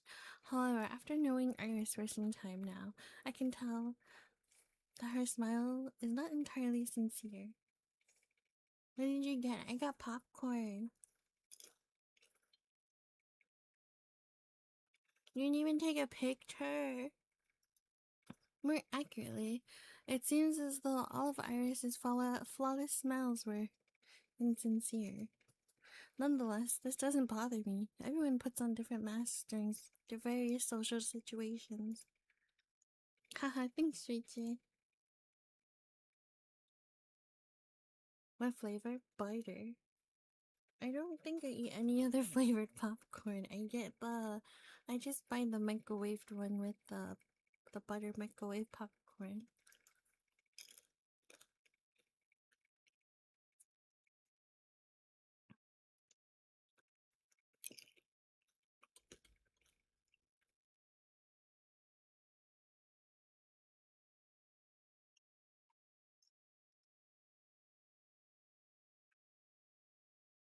I need your help with something.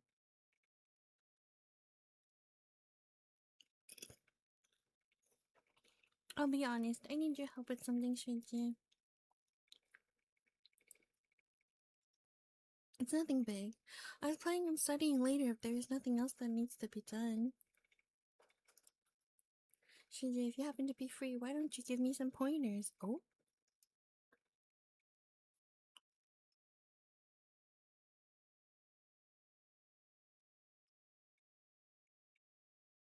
Of course, I'll be happy, happen to be free.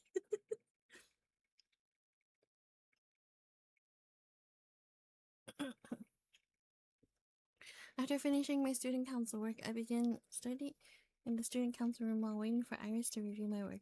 I think it's crazy you're working for the student council, but you're not a part of the student council. Like, you don't even get that on your resume, no? At this point. My textbook is completely covered in notes. Just a blob of ink covering the pages.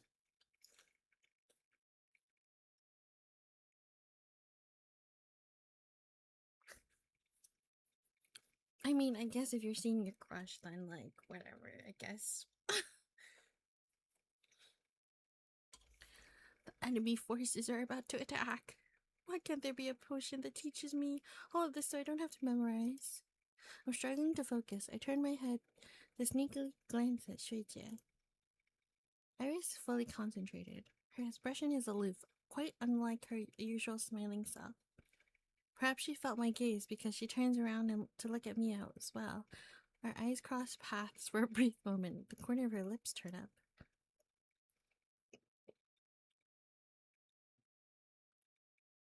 Yeah, I don't even know where to begin. Nope. The new rule. The school made a new rule prohibiting that this year and said that the entire textbook is important. I looked over my lecture notes, but I still don't know where to begin.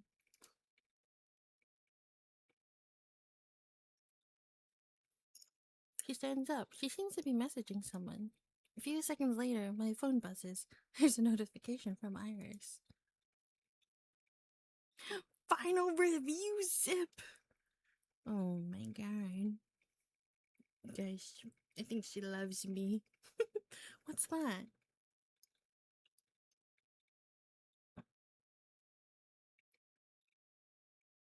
After downloading the file, I'm pleasantly surprised to find the question bank of our major's previous final exams. The exam is different every year, but the question bank helps me narrow down what topics I should be focusing on. While I'm going through the file, Iris sends 2 more over. They're notes from students who've taken the class before. I gratefully look to Iris. Sweetie, you're so reliable. You helped me so much. I don't even know how to thank you. I owe you another favor.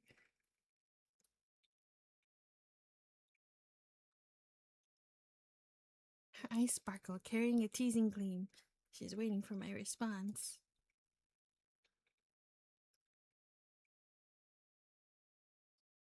Oh my god, what should I say, guys? How do you want to be repaid? Such kindness cannot be repaid.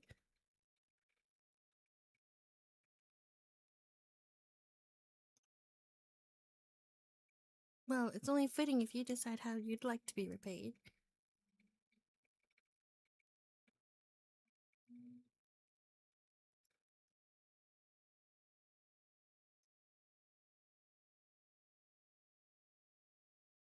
Oh, I almost choked on my saliva.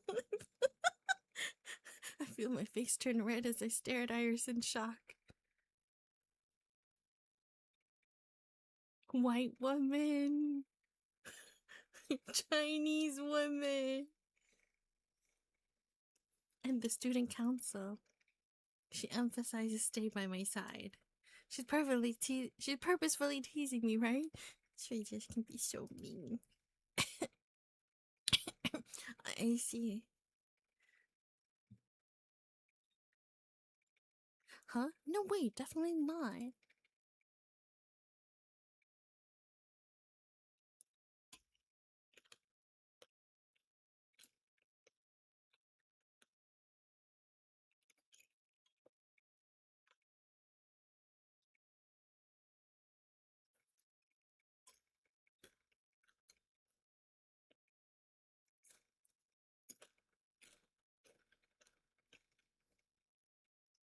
Yes.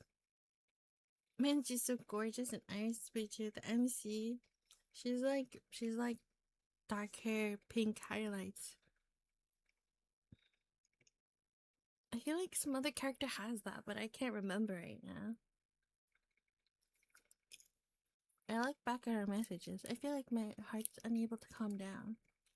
Maybe my excitement isn't merely from receiving the question bank. And Iris is pretty too. Iris is beautiful. Chie, are you okay? I'm worried about you. What's up, Chie? You seemed out of it today. Did something happen? I was talking about. Ooh. Well, that one flew over my head. It takes one to know one. Right back at you.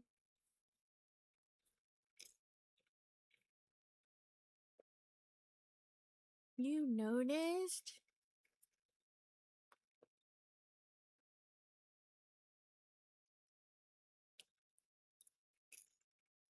I didn't think I was that obvious. You can't hide anything from me. It was the exact same when I was getting crushed by work. It's nothing big. This proposal has been sent back to me many times already. I just feel so defeated.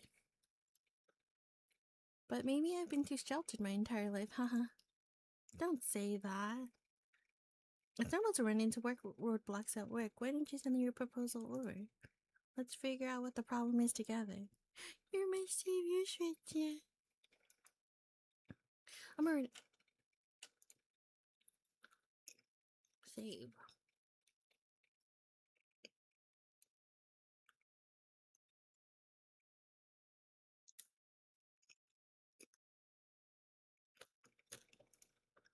Oh my god, we're past 50. Let's freaking go. Can I really not click anything else inside my room?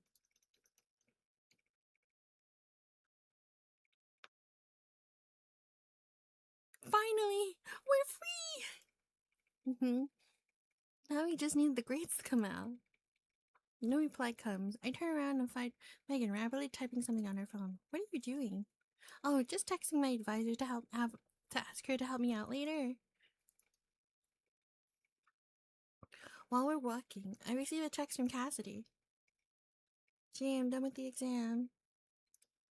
What did you think about the test? It was alright. It's just one final. It's fine as long as you don't fail. Yes, I agree. Our grades came out very quickly. I was nervous, but Megan, Cassidy, and I actually did really well. Gee, you did so well. Your grade is scary good. And Cassidy, how did you get such a high score in a class that someone else attends for you? The genius gene must run in your family. Haha, you did great as well, Megan. I got lucky, but I don't plan on applying to graduate school or going abroad, so grades don't really matter to me.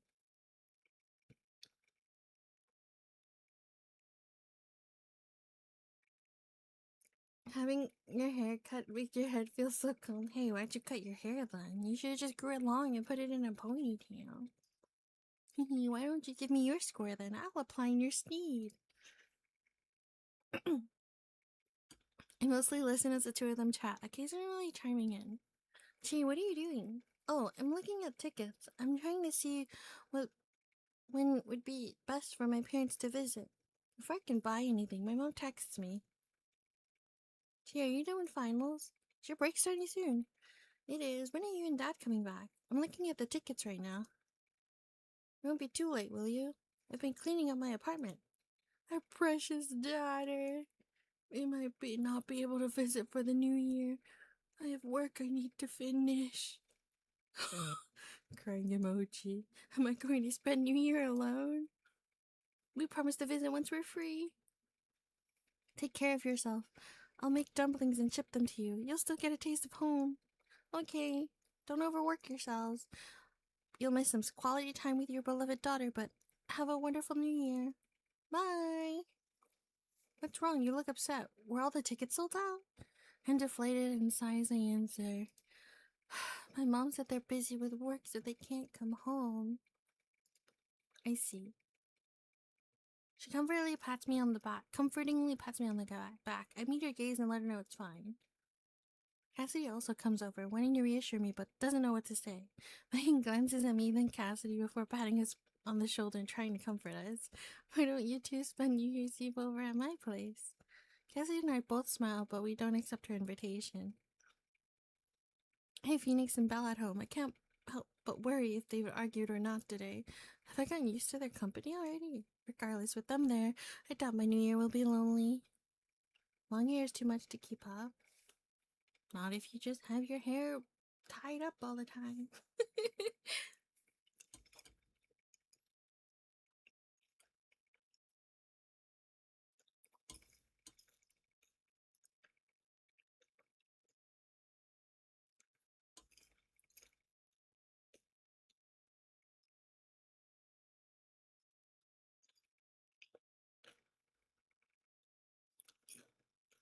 Miss, is this the correct place?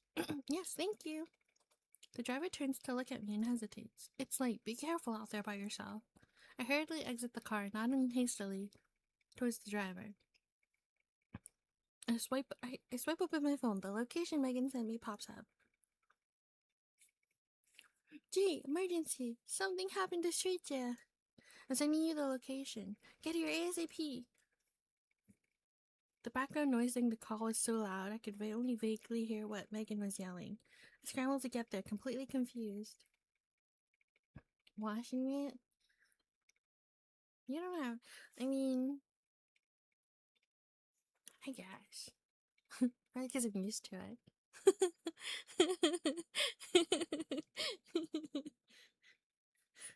I was like, oh yeah.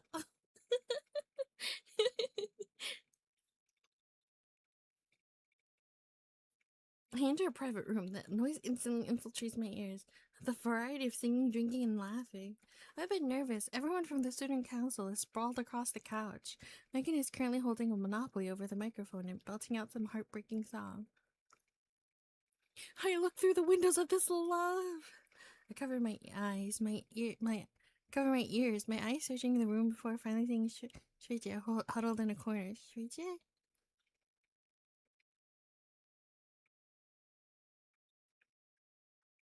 Chie, you're here? What happened to Iris?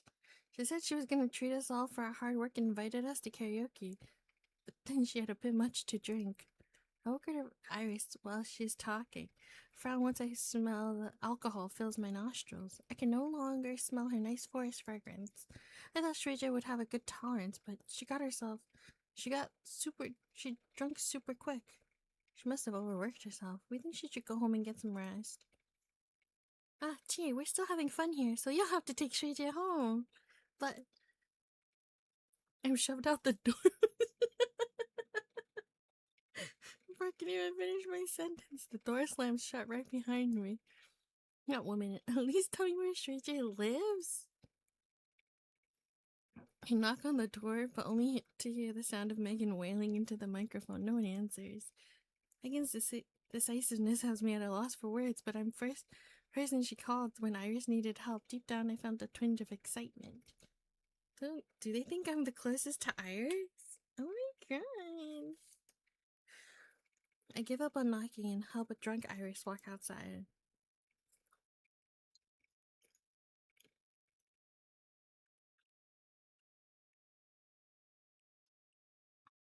Shreya, you're drunk.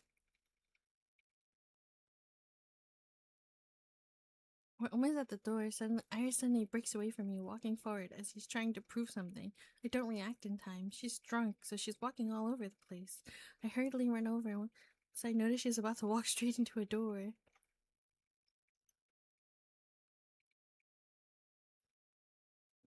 I put my hand in between Iris's forehead and the door. I let her groan as her head slams against my hand. Oof. Iris looks stunned. She stares at me, then my hand. She's lost in thought. She lowers her head and grabs my wrist and gently presses her lips. Oh, at the back of my head that's painfully red. Her lips are warm, completely at a loss for words that...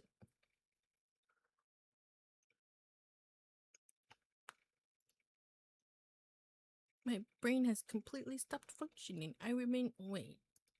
That didn't give me... What, pull away? Oh.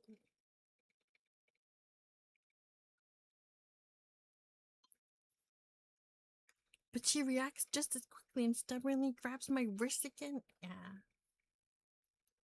She's using both hands this time. I'm scared of hurting her if I use too much force, so I decide to wait and see what she does. Iris holds my hand though as some sort of prized treasure that I've never seen her like this before. She gently blows on the red patch in my hand.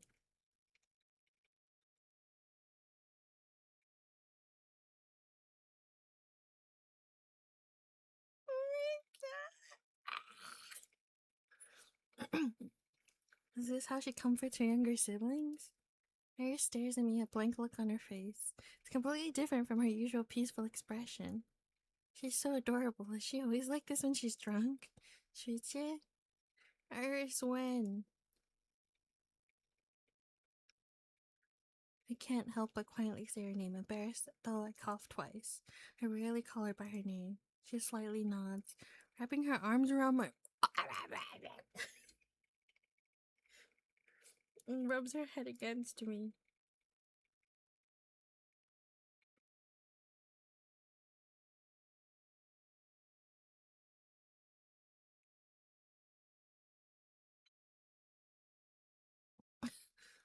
If this continues, I won't be able to take Chie home.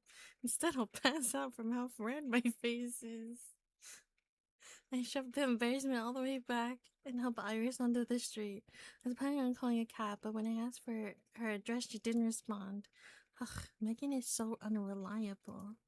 I'm completely speechless. I turn my head and look at Iris, who's struggling upright, and ask, Chie, where's your home?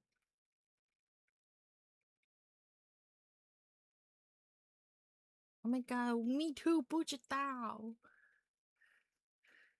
Then where do you live?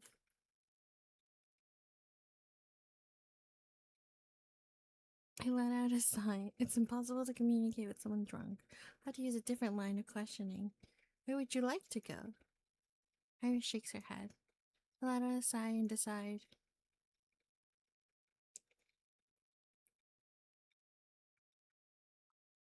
Oh god, hotel? Or apart hotel? Or guys?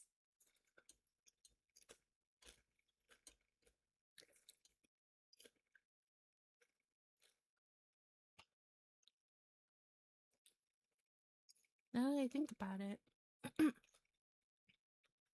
she could spend the night at my place. The only troublesome part. Wait, I kind of want to see if do I get also. Yeah, not a hotel. Apartment.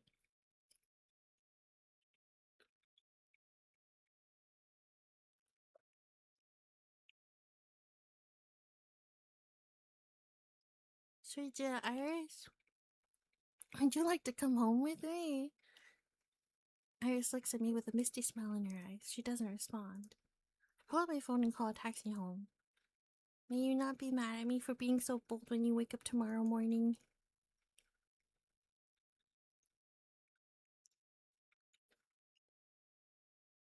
Yes, I'm your Shui Mei, but I said May, not May.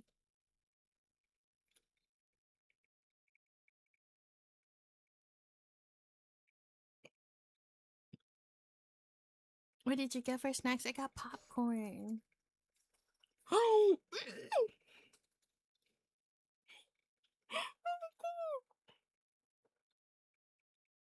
The chilly wind breezes past us, sending a chill down our spines. Iris and I sit by the bench on the side of a road.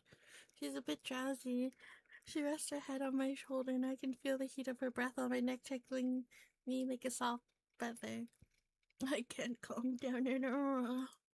But deep down, I'm hoping the taxi takes its sweet time getting here. The slower, the better. Sweet, are you asleep? I whisper. Sweet, are you asleep? I whisper. She blinks again, her long eyelashes blocking my line of sight.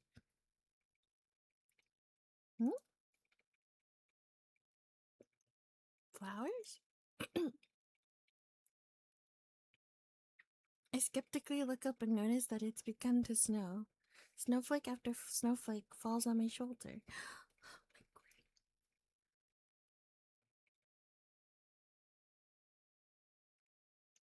Iris stretches out her hand. A snowflake gently falls into the palm of her hand. It's not snowing much, but the snowflake disintegrates into water, but she eagerly shows me. Snowflakes become one with the night sky. It landed on her palm, but yet I'm the one who feels cold. A subtle feeling sneaks its way into my heart. Shrija, could you be the one that's my soulmate? It's beautiful. The color suits you. I respond warmly, however, Iris lets go. Broken snowflake tumbles onto the ground. I don't know if it managed to land safely or not, but if it did fall onto the ground, it'd be dirty regardless. Pure colored objects will never be beautiful enough when stained. I thought to myself, a bit sad, I quietly muttered. Why do beautiful things always make people feel sorrowful?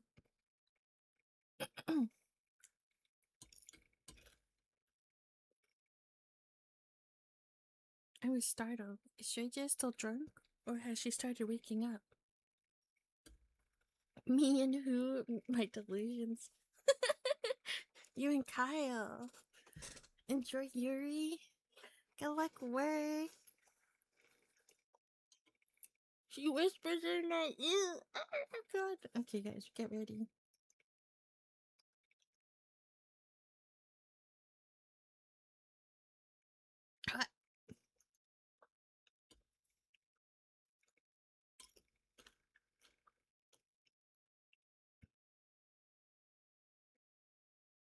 Happy New Year. And thank you, Shirley. Huh? Why are you suddenly thinking me? I was busy these past few days and I didn't have time to tell you, but things were taking care of me when I got drunk.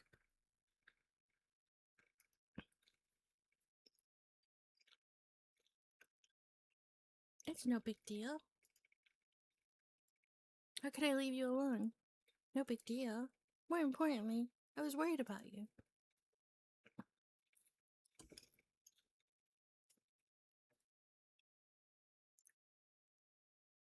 Yeah, I figured it out when they first started calling each other that. I was like, is this senpai, basically?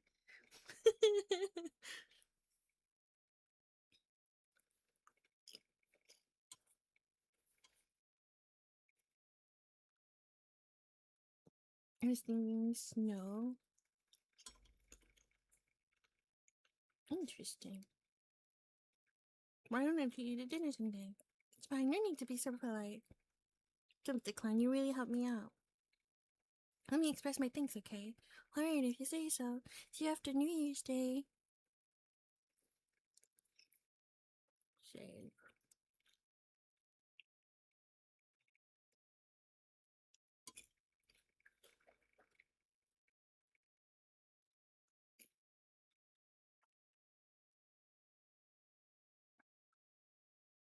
I'm a full-time employee.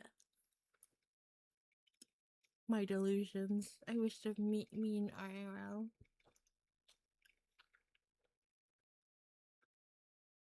Hani typically only promotes recent graduates to official roles, but my mentor told me that sometimes they offer full-time positions to interns who go above and beyond. I already have a full-time job lined up after graduation. I've technically entered the workforce early.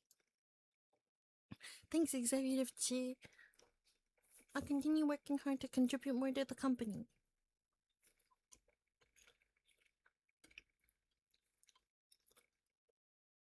Her gaze lingers on me as she says that sentence.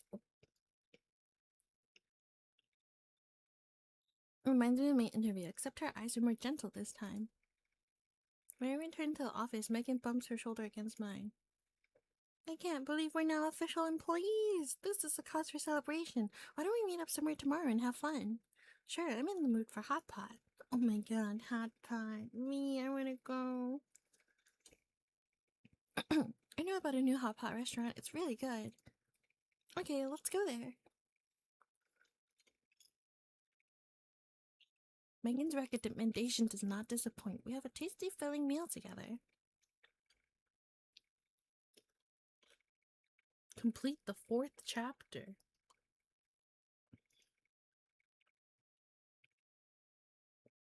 You wouldn't have gotten the job to avoid the power player? No, I think you would have anyway. She seems like she's a woman who knows what she wants, so like she would try to keep you by her side. You know what I mean? Huh?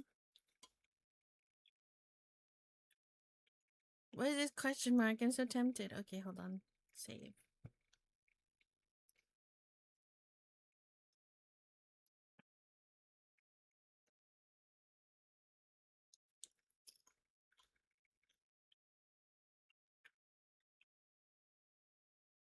Classes are finally over. I pack up my belongings and getting ready to leave.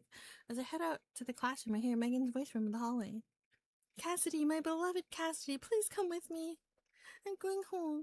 That karaoke place is finally doing a discount event. Let's go. I take a step into the hallway, meeting Cassidy's eyes. I'm her last hope. Her eyes practically scream, "Save me." At the same time, Megan also notices me. She looks at me with unbridled fervor.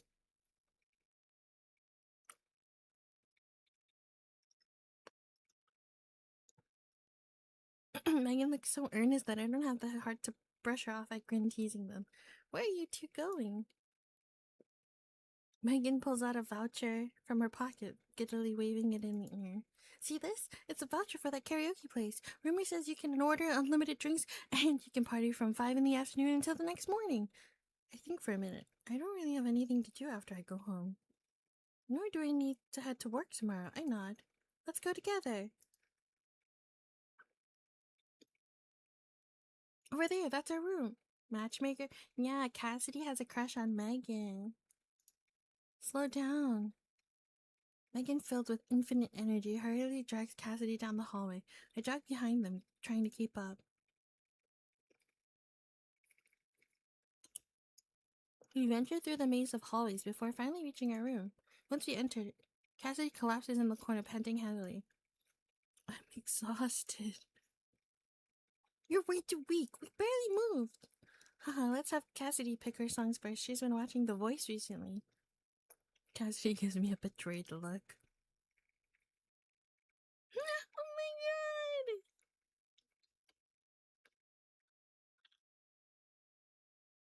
Megan, on the other hand, is having the time of her life. She grabs the microphone, shoving it in front of Cassidy, and grandiosely announces, "Show me what you've got, babe!" Cassidy's face sours. She wants to refuse, but seeing Megan's eager expression, she decides to cooperate. Anything is fine, just put in legend. Megan nods encouragingly, then asks, "What else?" "That's it. Chie, you should request a few songs too. What do you want to sing?" "I'm just here to watch the show. I didn't expect her to include me as well." I vehemently shake my head, refusing her offer. Not good. I haven't listened to any songs recently. Plus, I'm tone deaf. Everyone knows that. Please spare us all from having to hear my awful singing. I start rambling. I'm just rambling now. Megan spares me, clearly amused. She returns, staring at Cassidy. Cassidy, sensing danger, ducks to the side. I'm also... Megan cuts her off before she can finish. She hauls her up from the couch, forcing her onto the stage. "You're not getting out of this. Come here." Being around pretty women. Pretty woman walking down the street. We tried refusing, but Megan wins with, "We're already here anyways." We each end up singing a few songs. The rest of the time is spent enjoying Megan's solo concert. She might be unreliable at times, but I have to admit, her singing is incredible. Cassidy's defiant expression slowly fades as she's enchanted by Megan's singing. She even grabs the mic and sings a few lines with Megan when there's a song she knows. The dreamy light shines upon them. The shy introverted Cassidy has loosened up a lot. I can see true happiness in her eyes. The soft sound of the singing follows afterwards. That was awesome.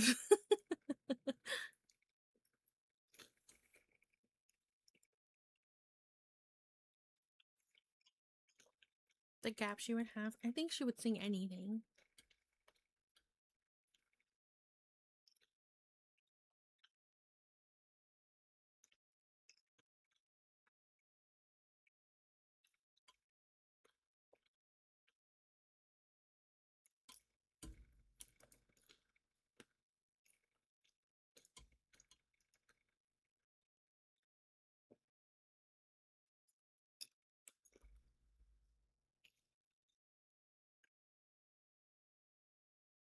Shouldn't you're graduating soon, right?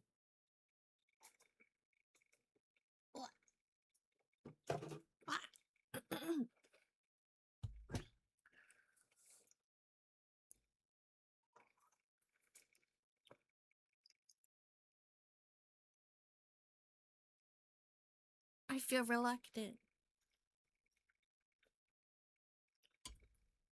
We'll see less and less of each other after you graduate. Just thinking about it makes me feel reluctant to give that up. Iris looks at me bemused.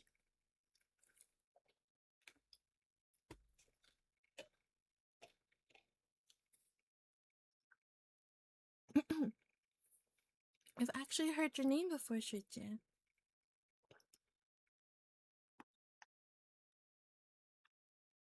She doesn't know where I'm going with this. She's taken aback.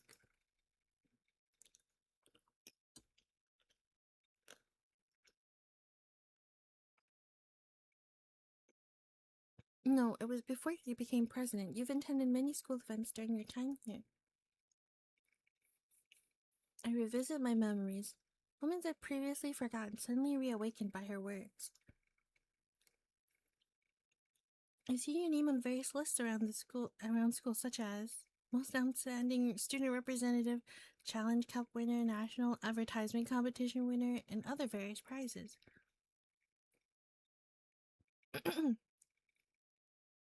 Oh, and one of the literature and art club meetings, I noticed you were the one who pinned at the very top for having too many submissions. She awkwardly cuts me off before I can continue. The smile on her face feels somehow stiff.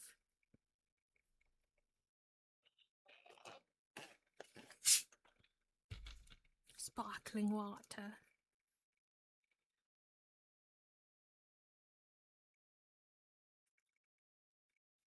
Her ears turning red. There's no doubt Iris is famous on campus. She has outstanding grades and is a hard worker.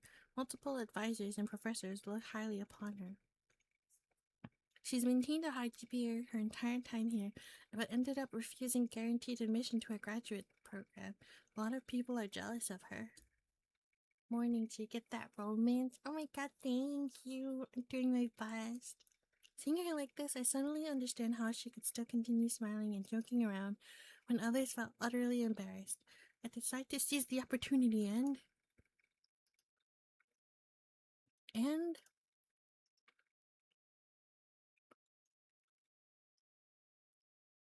Are you feeling embarrassed? I'm actually quite happy I was able to make so many memories with you. I'd like to know more if the opportunity arises.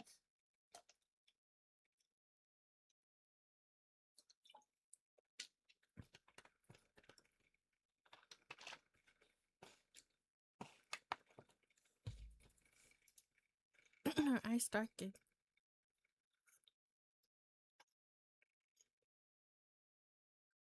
I'm saying all this because, Chie, I want you to know.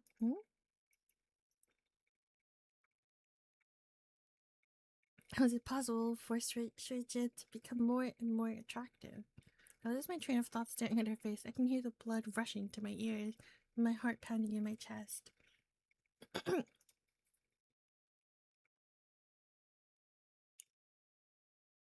Her fault.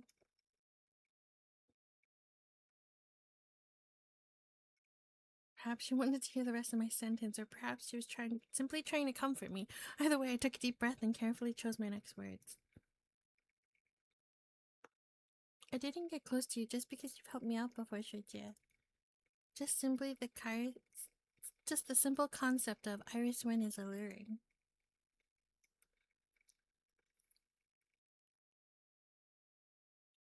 My face starts to burn, my heart is on fire. I just realized I'd spoken my true thoughts. To me, she is indeed alluring. The wind, growing a mind of its own, senses my rise in my body temperature and decides to send away a breeze in my direction. One of the papers I'm holding is also blown away. I quickly bend down to pick it up, fearing it might fly away even further. Okay. Iris also bends down the second I reach my hand out. An age-old cliche, but our fingers touch. Though I don't know if she felt it. I'm sorry. She hands me the document, her eyes lingering on me as if she wants to say something. I hurriedly put my hand back and smooth out my hair. Good thing it wasn't a strong breeze.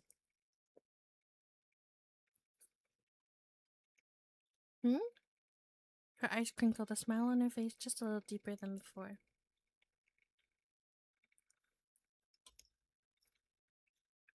What do you mean? I noticed the corner of her lips perk up. My originally fervent heart now hesitates.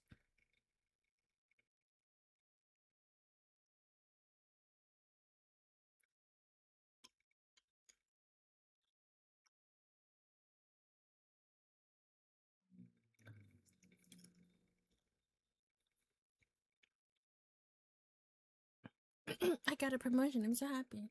I told you you'd be fine. You're a fast learner. This was meant to be. Also, you and I were also meant to be.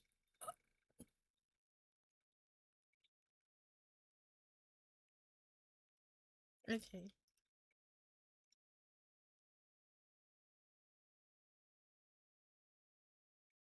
Thanks for recognizing my talents. Hi, you're quite smooth with your words for me. I'm being honest. Of course. Yay! Thank you for the hydrate and posture check.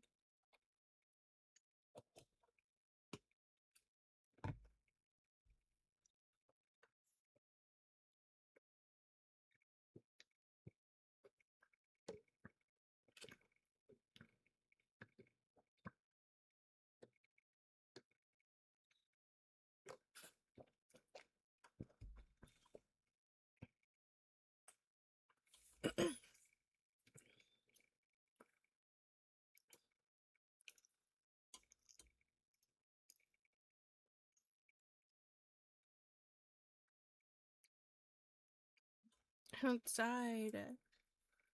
Oh my god.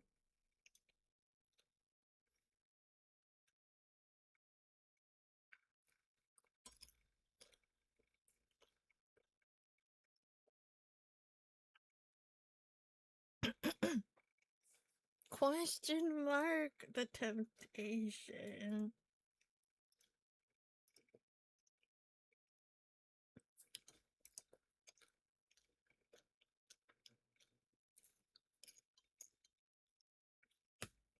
I've been in classes the entire day. School's finally over. I'm walking home when I suddenly realize I forgot to print some materials. No choice but to turn around and head towards the printing shop near campus. I unexpectedly spot two familiar figures on my way there. Isn't that? One person is slouching, trying to avoid the other person. Meanwhile, the person she's talking to grabs her arm. She tilts her head, continuing her. Oh my god, the question marks are Cassidy and Megan. Romance. Who else could it be but Megan? Cass, is it really okay for you to be calling me by a nickname? What do you mean? You're Chie's friend. I'm also Chie's friend. We apply transitive property. That means we're also friends. Hey, I thought they both were friends already.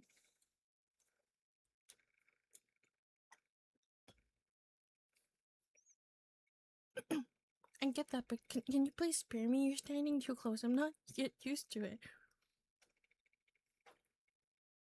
Ing beams, glancing at Cassidy's nervous expression, her grip tightens. Then you should start getting used to it. Trail behind them, trying to hear what they're saying while remaining inconspicuous. I look down at my phone, randomly tapping on it. Thankfully, they're only focused on bickering with each other. They have no time to turn around and notice that the person quietly following them. However, I can sense Cassidy sighing even from a distance. As expected, no one can win against Megan, not even the calm and collected Cassidy. Just as I'm about to sympathize with Cassidy, Megan smoothly reaches out and just takes Cassidy's hand.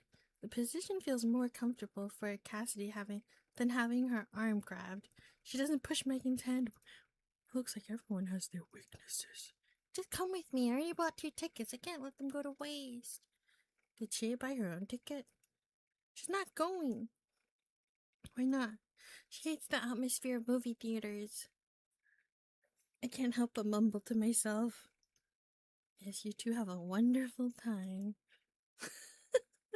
I never thought that I would one day become the excuse used by a friend. Oh my god, Megan didn't even ask. She didn't even ask us. Which movie do you want to watch? Can I choose not to go? Sorry, that's not an option. Then pick something you like. I'm okay with anything. Cassidy finally relents. Overjoyed, Megan swings their joined hands back and forth, tugging Cassidy with her. Cassidy sways side to side and helplessly sighs.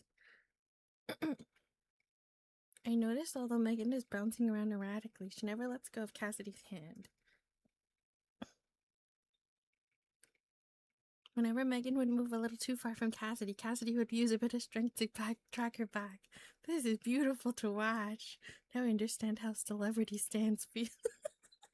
Separate from them at its intersection. I walked towards the print shop while they walked towards the opposite direction.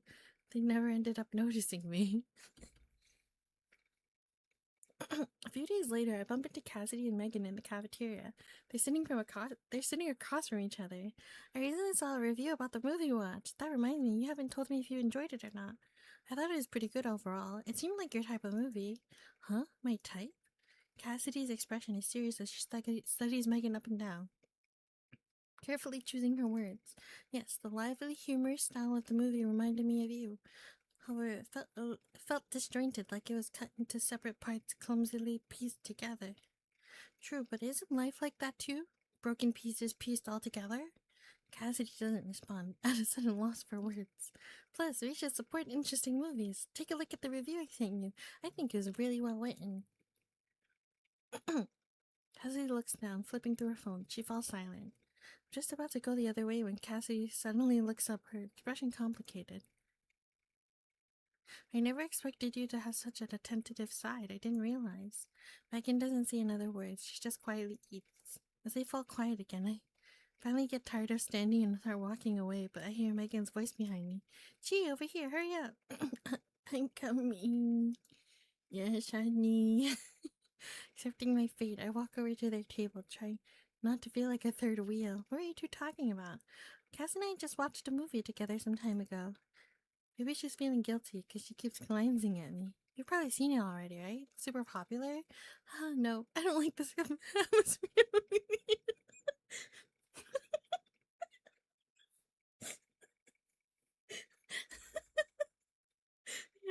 I don't like the atmosphere. Why don't we go to karaoke next time? No need to include me. I've been super busy recently. Good luck, Megan. She blushes, gently shoving me. Hurry up and eat your food. What?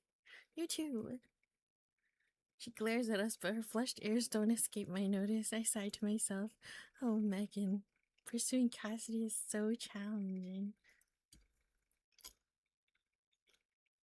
It's so cute.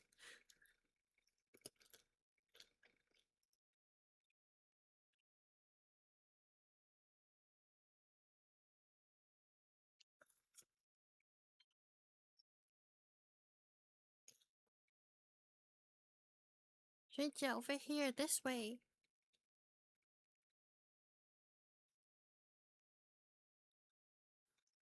I searched up all over. I searched up all of the stores on this street before, but the most memorable is the one we're currently standing in front of. It's a small but stylish clothing store. Shuichi's clothes have always been rather exquisite. At a glance, they seem simple yet stylish. But there are tiny details that just make it pop. Shuichi would probably do well as a fashion designer, right?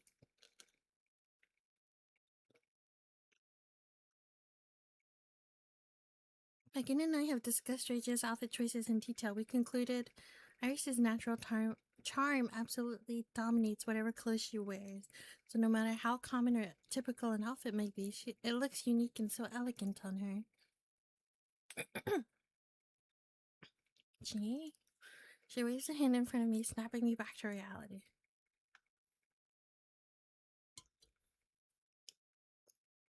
It's nothing. The clothes here reminded me of your style, Shuichi.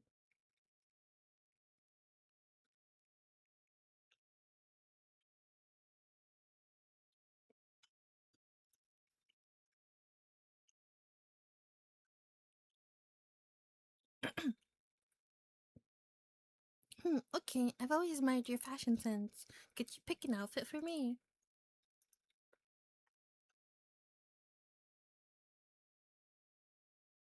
She helplessly squints her eyes and pats me on the head with a smile.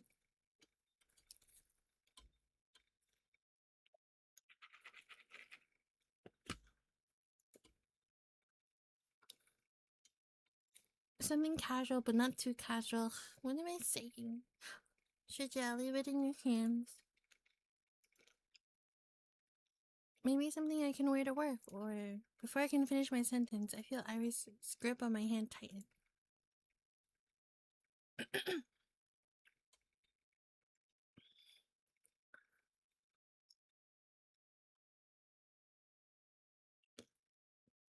Next date? That would be amazing. I mean, I'm eager to see what you pick. I was jittery and anxious before coming, but now I sneak peek at Iris before lowering my gaze. Shridger feels the same way about me too, right? I want to get closer to her. I press my lips and fight the smile threatening to take over my face.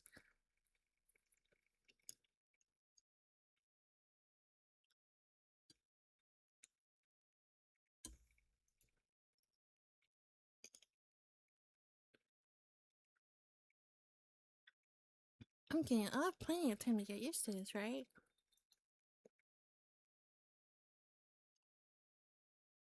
I'm immersed in complete joy, not noticing Iris's unusual silence.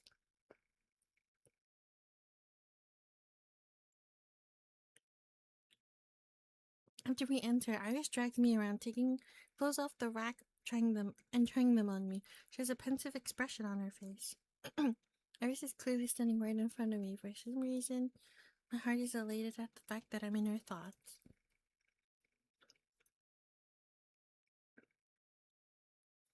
I obey her orders. Iris's hand brushes away the strands of hair that have fallen over my shoulder like a windy breeze. She finally looks satisfied and suggests I try it on in the fitting room. I'm done. Iris's voice echoes from outside the fitting room. CG? I walk out of the fitting room and stand in front of the mirror, checking out my new look. Iris has good taste. The outfit she picked out for me is not my usual style. I thought I wouldn't look good in this, but the results have proven me wrong. I can't help but play with the earrings she picked out.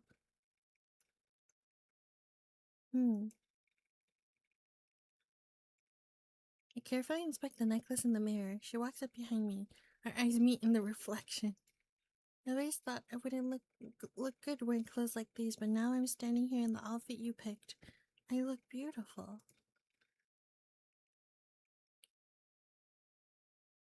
1 + 1 = 2. I'm about to ask her a question when she suddenly sighs.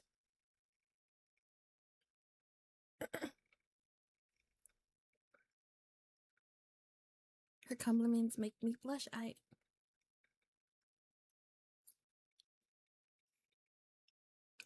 I hold her hand. I survey the room. None of the employees are paying attention to us. Iris is adjusting the hem of my skirt. I muster up the courage to hold my hand out towards hers. She senses my movement and voluntarily gives me her hand. Her fingers are more slender than I imagined. When they interlock with mine, I recall the first time I'd caught a butterfly. The butterfly rested in the palm of my hands, its touch leaving a faint ticklish sensation. I carved the memory of its warmth into my heart before releasing it back to its nest.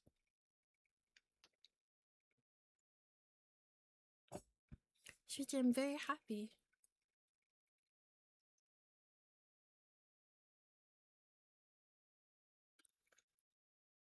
Yes, I can buy a few more clothes to wear. Iris nods and tells me to wait right there. She leaves to go pick out more clothes for me. She makes up her mind and confidently grabs a few more items.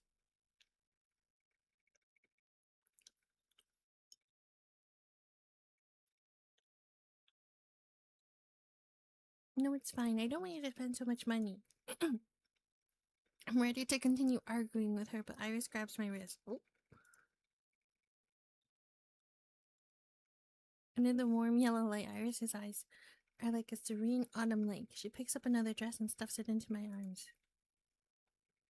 She slyly pulls away, muttering in my ear with hot breath.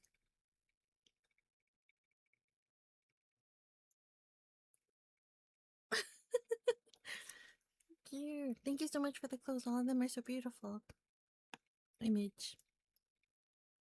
I passed by the bakery you recommended and bought after work and bought some bread. You like this flavor, right? Are you still busy? That's rough. Don't overwork yourself. You have to rest too. I'm getting ghosted?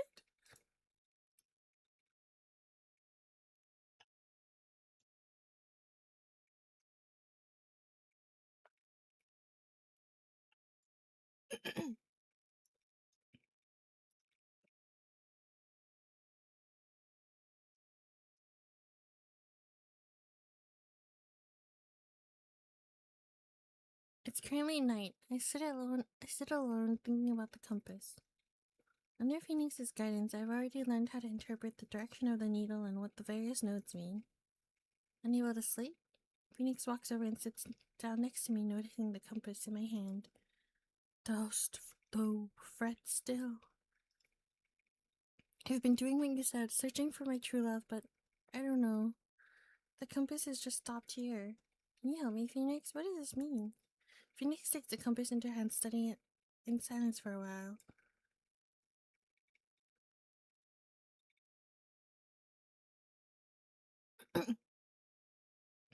The compass remaineth unchanged. Its hesitation is no ill omen. It merely signifies that thou art but a step away from setting thy heart's course right. A mutual understanding must now take root. A mutual understanding? But what if I confess and she rejects me? I am no master in the affairs of the heart. Phoenix flicks her fingers and I hear a tired, grumpy groan from inside the storage room. Who did this? Smothering my face in the middle of the night. Are you trying to kill me? I burst out laughing, desperately trying to conceal it from Belle, undisciplined yet fond of sleep. Belle storms out of her room, met with Phoenix's disdainful gaze. Phoenix, people are typically asleep at this hour. Go to work if you're so bored. Be at peace. I have need of thee. Cat demon, thou who hast wandered the mortal realm for untold centuries, versed in the ways of love, intellect, and Chie. What? I give Belle a quick recap of my conversation with Phoenix. She's still sleepy and lets out a chain of yawns. Don't confess if you're not sure of her feelings. Try to cage your thoughts before expressing your emotions. You have to wait for the right time, or it won't be too late to confess then. Oh, focus on her eyes, or pay attention to how she treats you versus how she treats others. I've lived amongst mortals for many years. I've seen my fair share of couples. Their eyes are different when they're in love. Belle, you're a genius. She smugly raises her chin, mocking Phoenix. I'm not like a certain someone who hasn't had their first kiss even though she's 1,000,000,000 years old. Wait, you have? I've never eaten pork, but I've seen pigs run. That's better than Phoenix, isn't it? Yes, that's incredible. Our little Bella's impressive. Flattery shan't work. Hey, Boomer.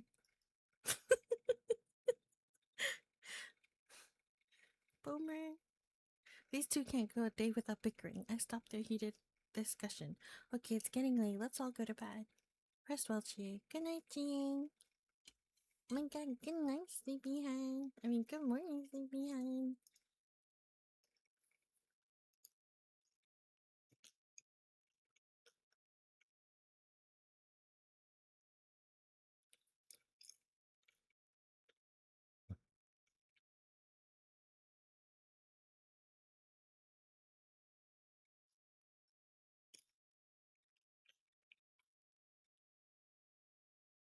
During my afternoon break, I'm finally able to escape my busy schedule and find myself at Iris's cafe. Buy one, get one, me! Hi, I'd like an latte with oat milk.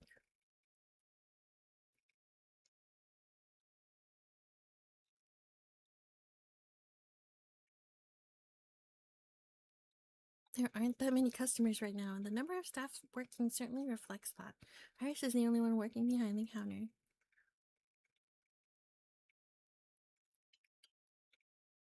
Alright, sure, I'd like a sweet treat as well. Work today was exhausting.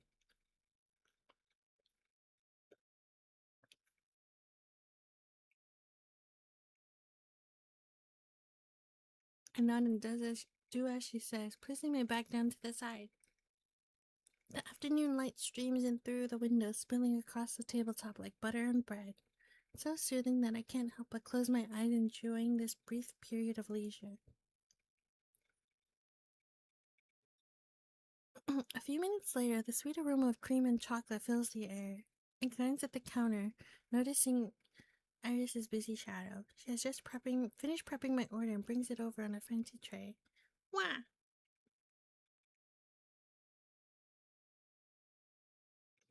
Hi, come out. Come out, hey. How are you?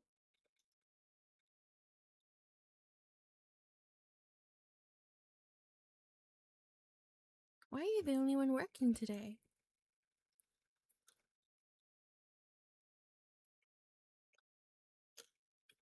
Iris sets the tray down in front of me and winks, flashing me her usual smile.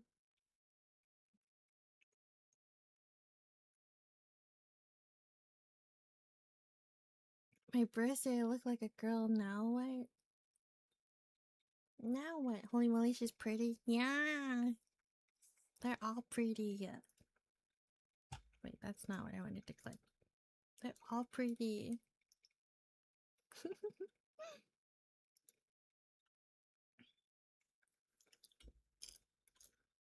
Iris. What the heck, women? Yeah, my Chinese Yuri. And it's voiced. She continues smiling and acts completely professional.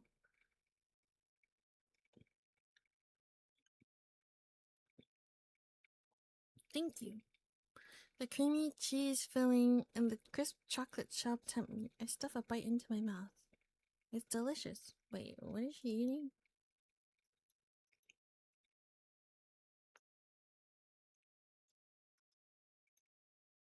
Creamy cheese and crisp chocolate shell.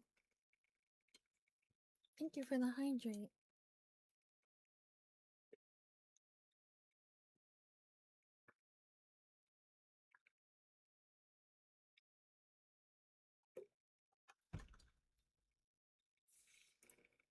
After taking a few bites of my dessert, oh, maybe it's a chocolate like cheesecake or something.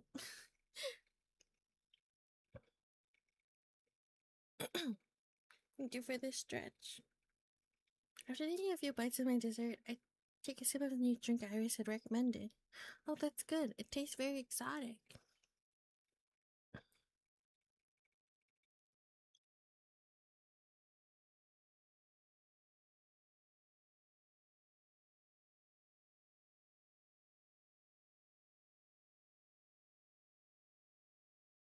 No, it's great. The oat milk is very flavorful.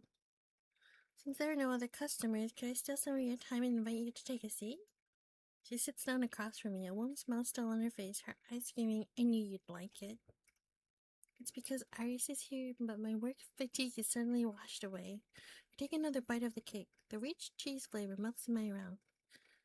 But I'm surprised to find another mysterious ingredient as I bite deeper. Inside of the cake tastes quite different from the outside. I look up, about to ask Iris, but she's already whispering in my ear. Yeah, cheesecake. Chocolate cheesecake is what I guessed.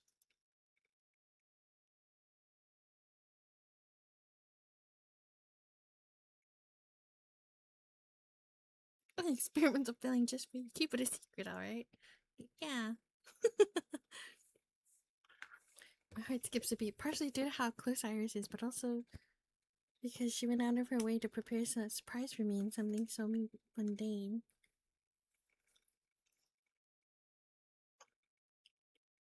She always goes out of her way every time I come. Do you make desserts when you're at home as well? Ah, I get it. You're a busy person. While I'm eating, I notice Iris rapidly typing on her phone.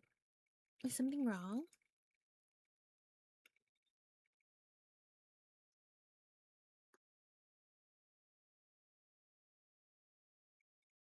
Show her you care. What? Who is that? Hidden? Wait a minute.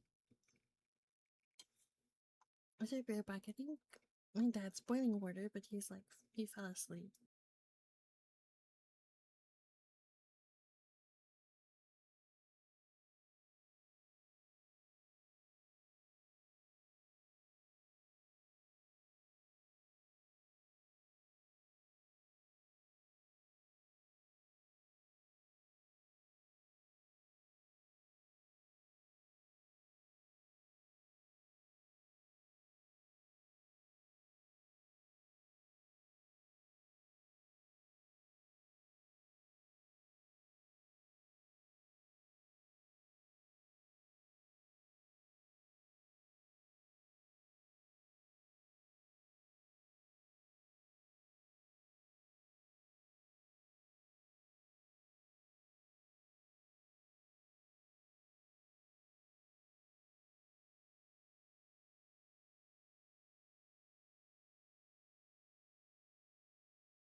Okay, I'm back.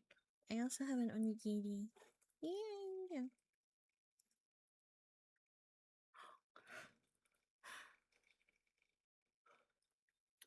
What filling mushroom?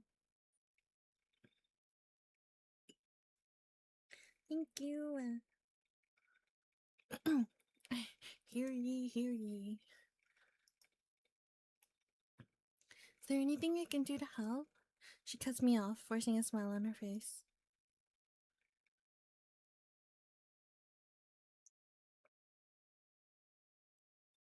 Mushroom curry.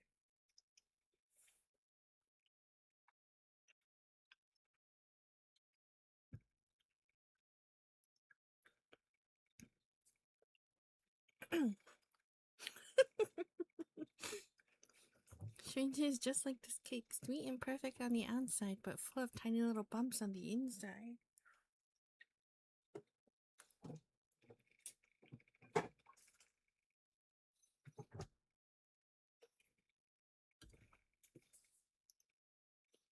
No way, how could you possibly be troubling me? It's fine if you don't want me to help, I'm just worried about you. Oh, that's what I'm saying.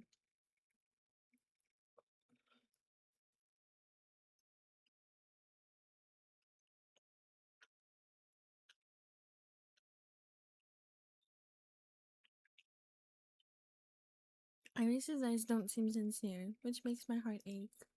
The conversation has delayed my eating. I'm about to eat another bite of cake when all of a sudden, chocolate pours out of the middle lane and drips all over the table.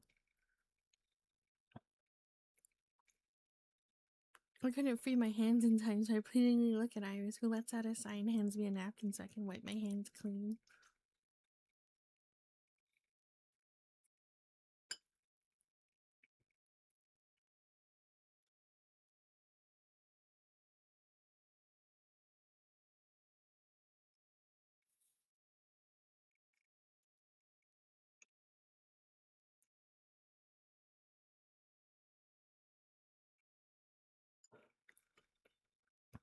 I finished the rest of my cake with a chocolate-covered fork and quickly wiped my mouth clean.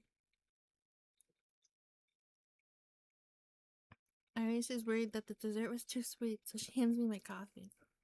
My hands are still sticky, so I lean forward and press my lips to the brim of the cup. 1 second later...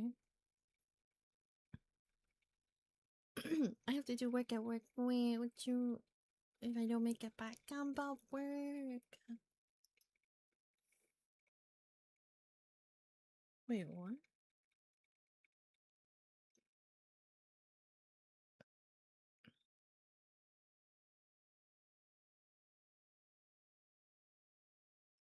All of the coffee spills out onto the white tablecloth. I hurried to try to wipe it using clean napkins to no avail. The brown color slowly overtakes the white tablecloth. I feel something silently spreading. I don't know what to do. Then I start feeling very embarrassed. I misunderstood the situation. Aries has now created some distance between us.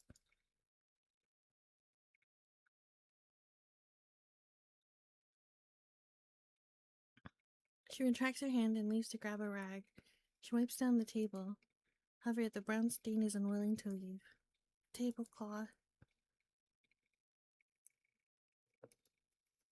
Okay.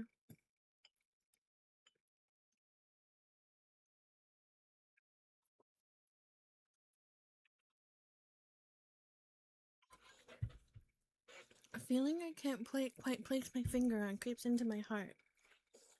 I can't forget the shock that I just felt. I don't know what I should say. I just sit there stunned. Iris finishes wiping down the table. She smiles and picks up her phone. Sorry for causing you all this trouble.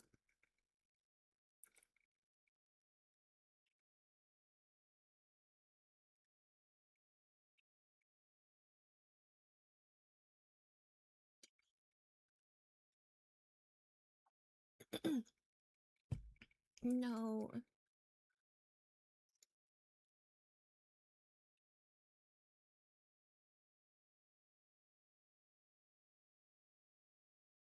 No, it's fine. What is this hidden? This is scaring me. Wait, I'm gonna see it. Is it the same if I... No, I'm just gonna stick with my yandere bar. No, but if she was yandere, she would have been like... Because like the MC's hand is like filled with chocolate and sticky, they don't want to grab the cup, right? So when Iris is handing her the cup, she oh, she's just gonna feed it to me, like, because affection is literally 80% up. But then Iris is like, oh, drops the cup, and I'm pretty sure it's on purpose. So she's like putting distance in between.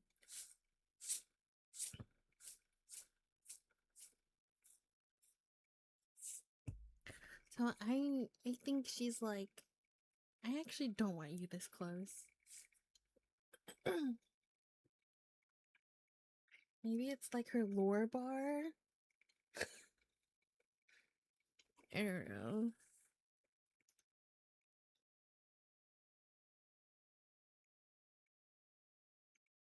She notices my shift in attitude and attempts to lighten the mood. Okay, thanks. You should get back to work, Shrija. Iris nods and turns around to leave. Wait. The coffee got on your clothes as well.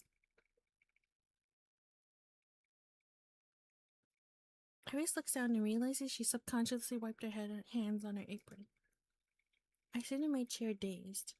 The remaining bit of coffee in the cup and the stains on the tablecloth are all reminders of the mess that just occurred. The table isn't the only thing that's a mess.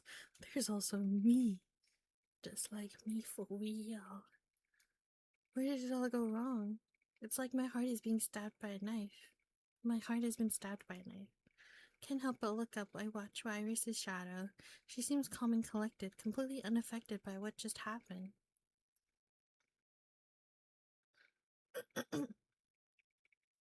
Maybe I'm just overthinking. My phone suddenly starts buzzing. It's already 6. Shit, I'm leaving.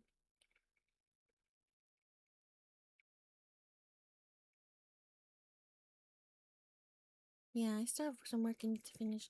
Let's have a proper chat when I'm free.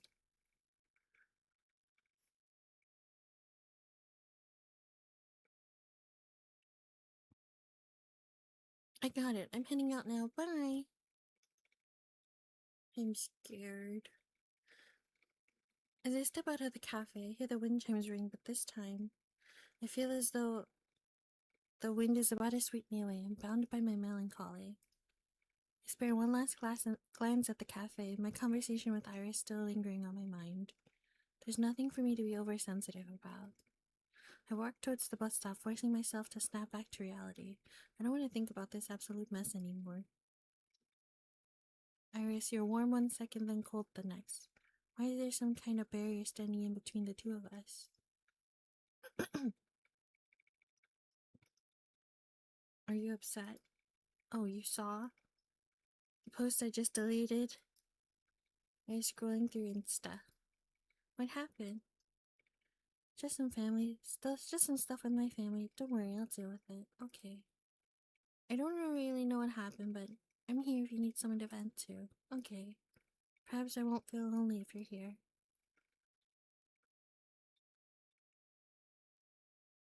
I'll be by your side.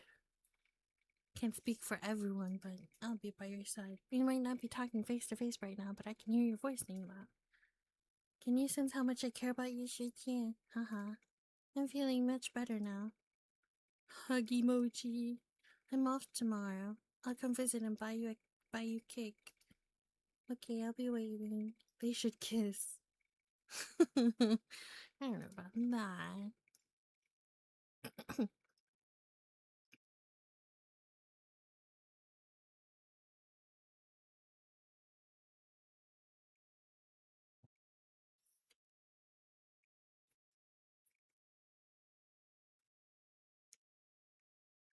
Haha, Megan's getting her chance now. Don't forget about us, VP Megan. I grin listening to everyone's amusing reports. Megan's still in shock. Really?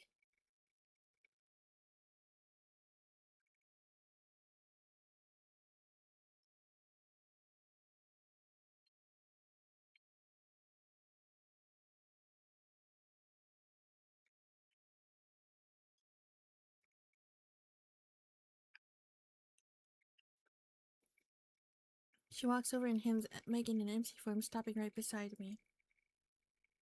What are your plans for the future, Chie?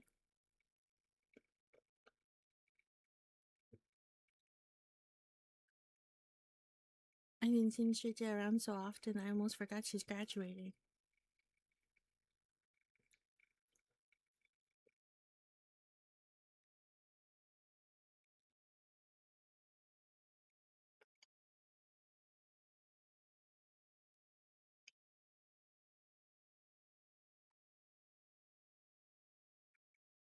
Alright. Will I never see you at school again, Chie?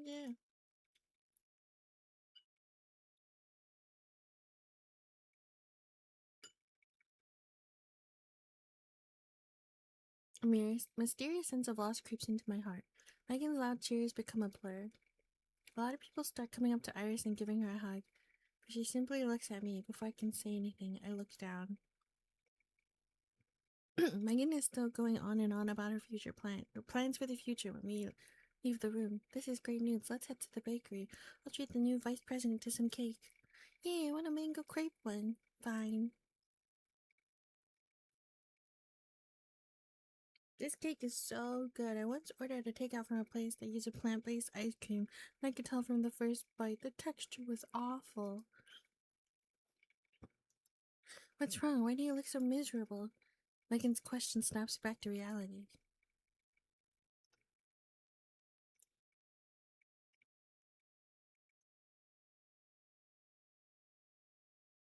I'm fine. I'm just thinking about Chie. I won't get to see her at school anymore. What? You can't bear to leave her? No, it's not that. It's just when someone you're used to seeing around all the time is suddenly not around anymore, you'll feel sad too, right? But this is just a normal part of life. Our paths crossed for a brief period of time, and now we're going our separate ways.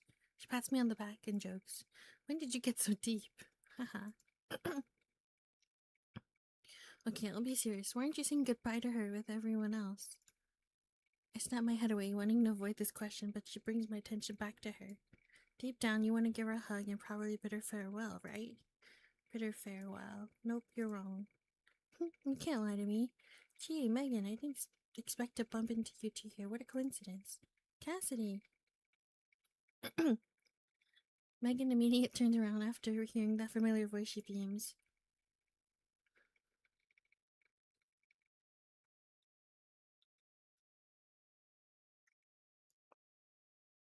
Shame, are you two buying cake as well?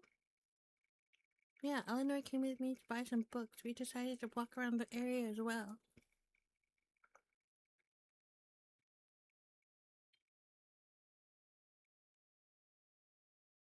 I'm astounded. Cassidy, what books are you buying? Cassidy plops on a seat across from us and lets out a heavy sigh. Eleanor takes a seat as well. Nothing. Cassidy, are you applying for graduate school?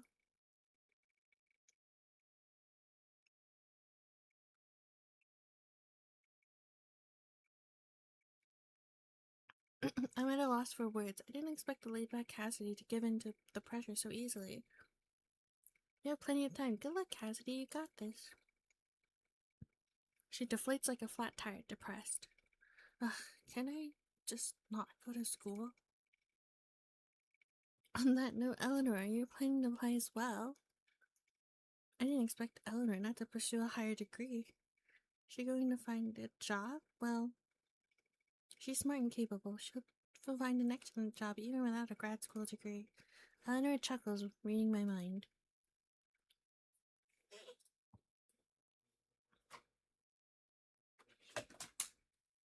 Find a what?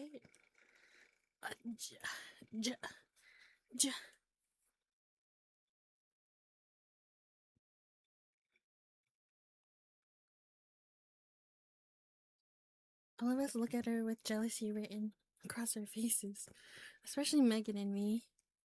We've worked so hard to pass this semester, while some people are really on a different level.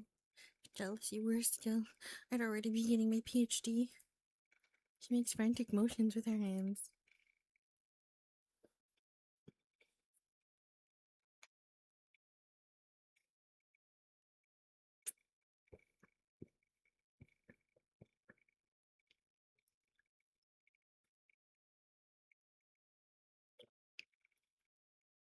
Now that you mention it, I feel like everyone's working hard. No one has it easy. Megan notices the melancholy expression taking over my face, and out of fear, out of fear that I'll say some flowery words, she hurriedly raises a glass of juice in her hand. Who cares? It's not like we're the ones graduating. A toast. I'm about to be Ocean City University Student Council Vice President. A toast in my honor. Look how proud you are. It's like you just became king. A toast. Thanks. Why don't we go to karaoke? Cassidy seems uninterested.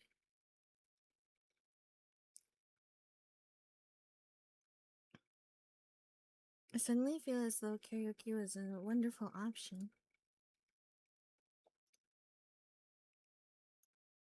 Okay, I get it. Studying is more important. Fine, I'll just force Chie to accompany me. She tugs at my arm with her grip tight. You'll stay with me, right? I nod, playing along. Of course. Traitor.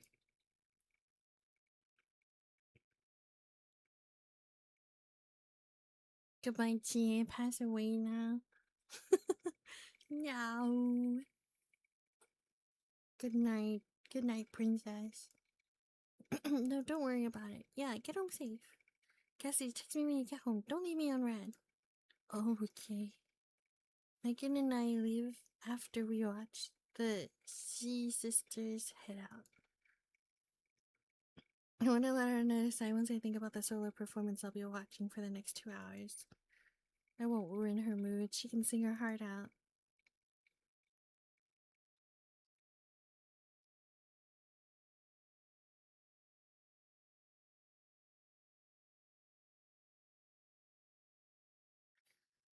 Affection.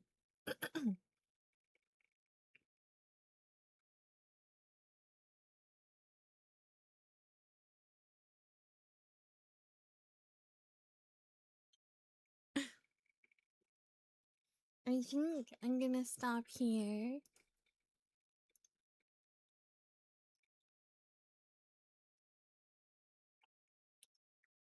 And then... yeah. I think I'm gonna stop here since I started early, so I'm gonna end a little earlier. And break starting soon. Stop the ads. Stop the ads.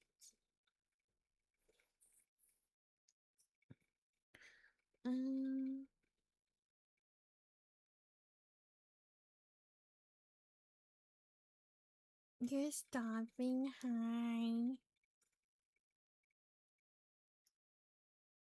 Oh my god, I just realized the game has been muted for you guys since I... Eh?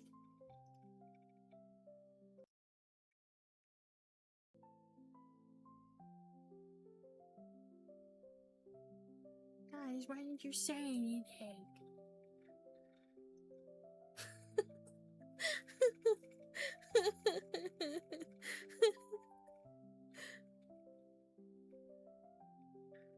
Why didn't you say anything?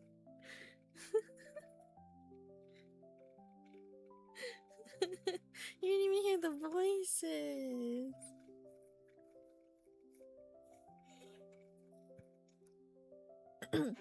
I'm stopping. I have some little chores to finish today. I'm stopping here early. But I'll be here tomorrow. We're gonna play Spire, guys. We're gonna Spire.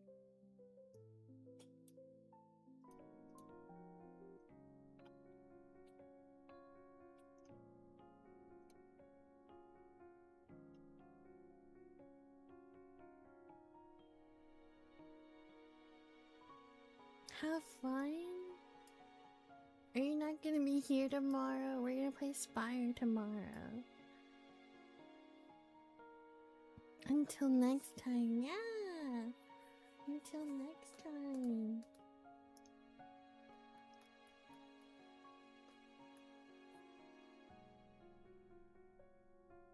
Yeah, tomorrow we're gonna be streaming Spire.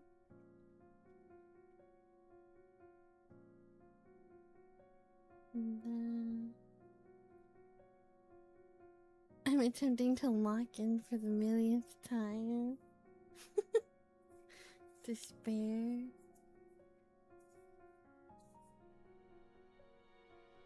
What did you say? What you? Thank you for stopping by. Yeah. I had some chores to do, so I'm leaving a little early. Some errands to go outside. Thanks for the stream. Of course. Thank you for watching and hanging out. Yippee! Gotta look outside and I will. I think it's raining though. I missed Chie already. I'm not even gone yet. I don't even have my ending screen yet. What the heck? Does that mean you just like the idea of Chie and not the actual Chie? That's kind of messed up, guys. You only like the idea of Chie and not actual Chie? Come on.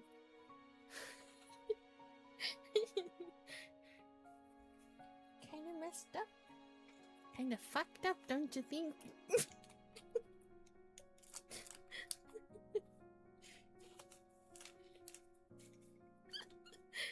You're so needy. Guys, I'm just channeling my inner Chie chat.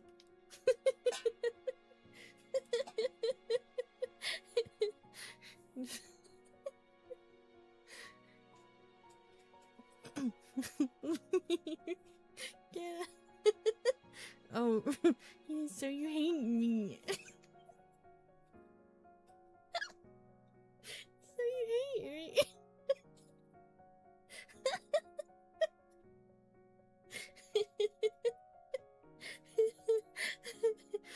Mogi hates me. Another for the jar. Okay. Bye. Bye. I love you guys. Bye. Bye, chat. Bye, lurkers. Bye, YouTube. See you tomorrow for Spire at 10 a.m. Eastern Time. Bye.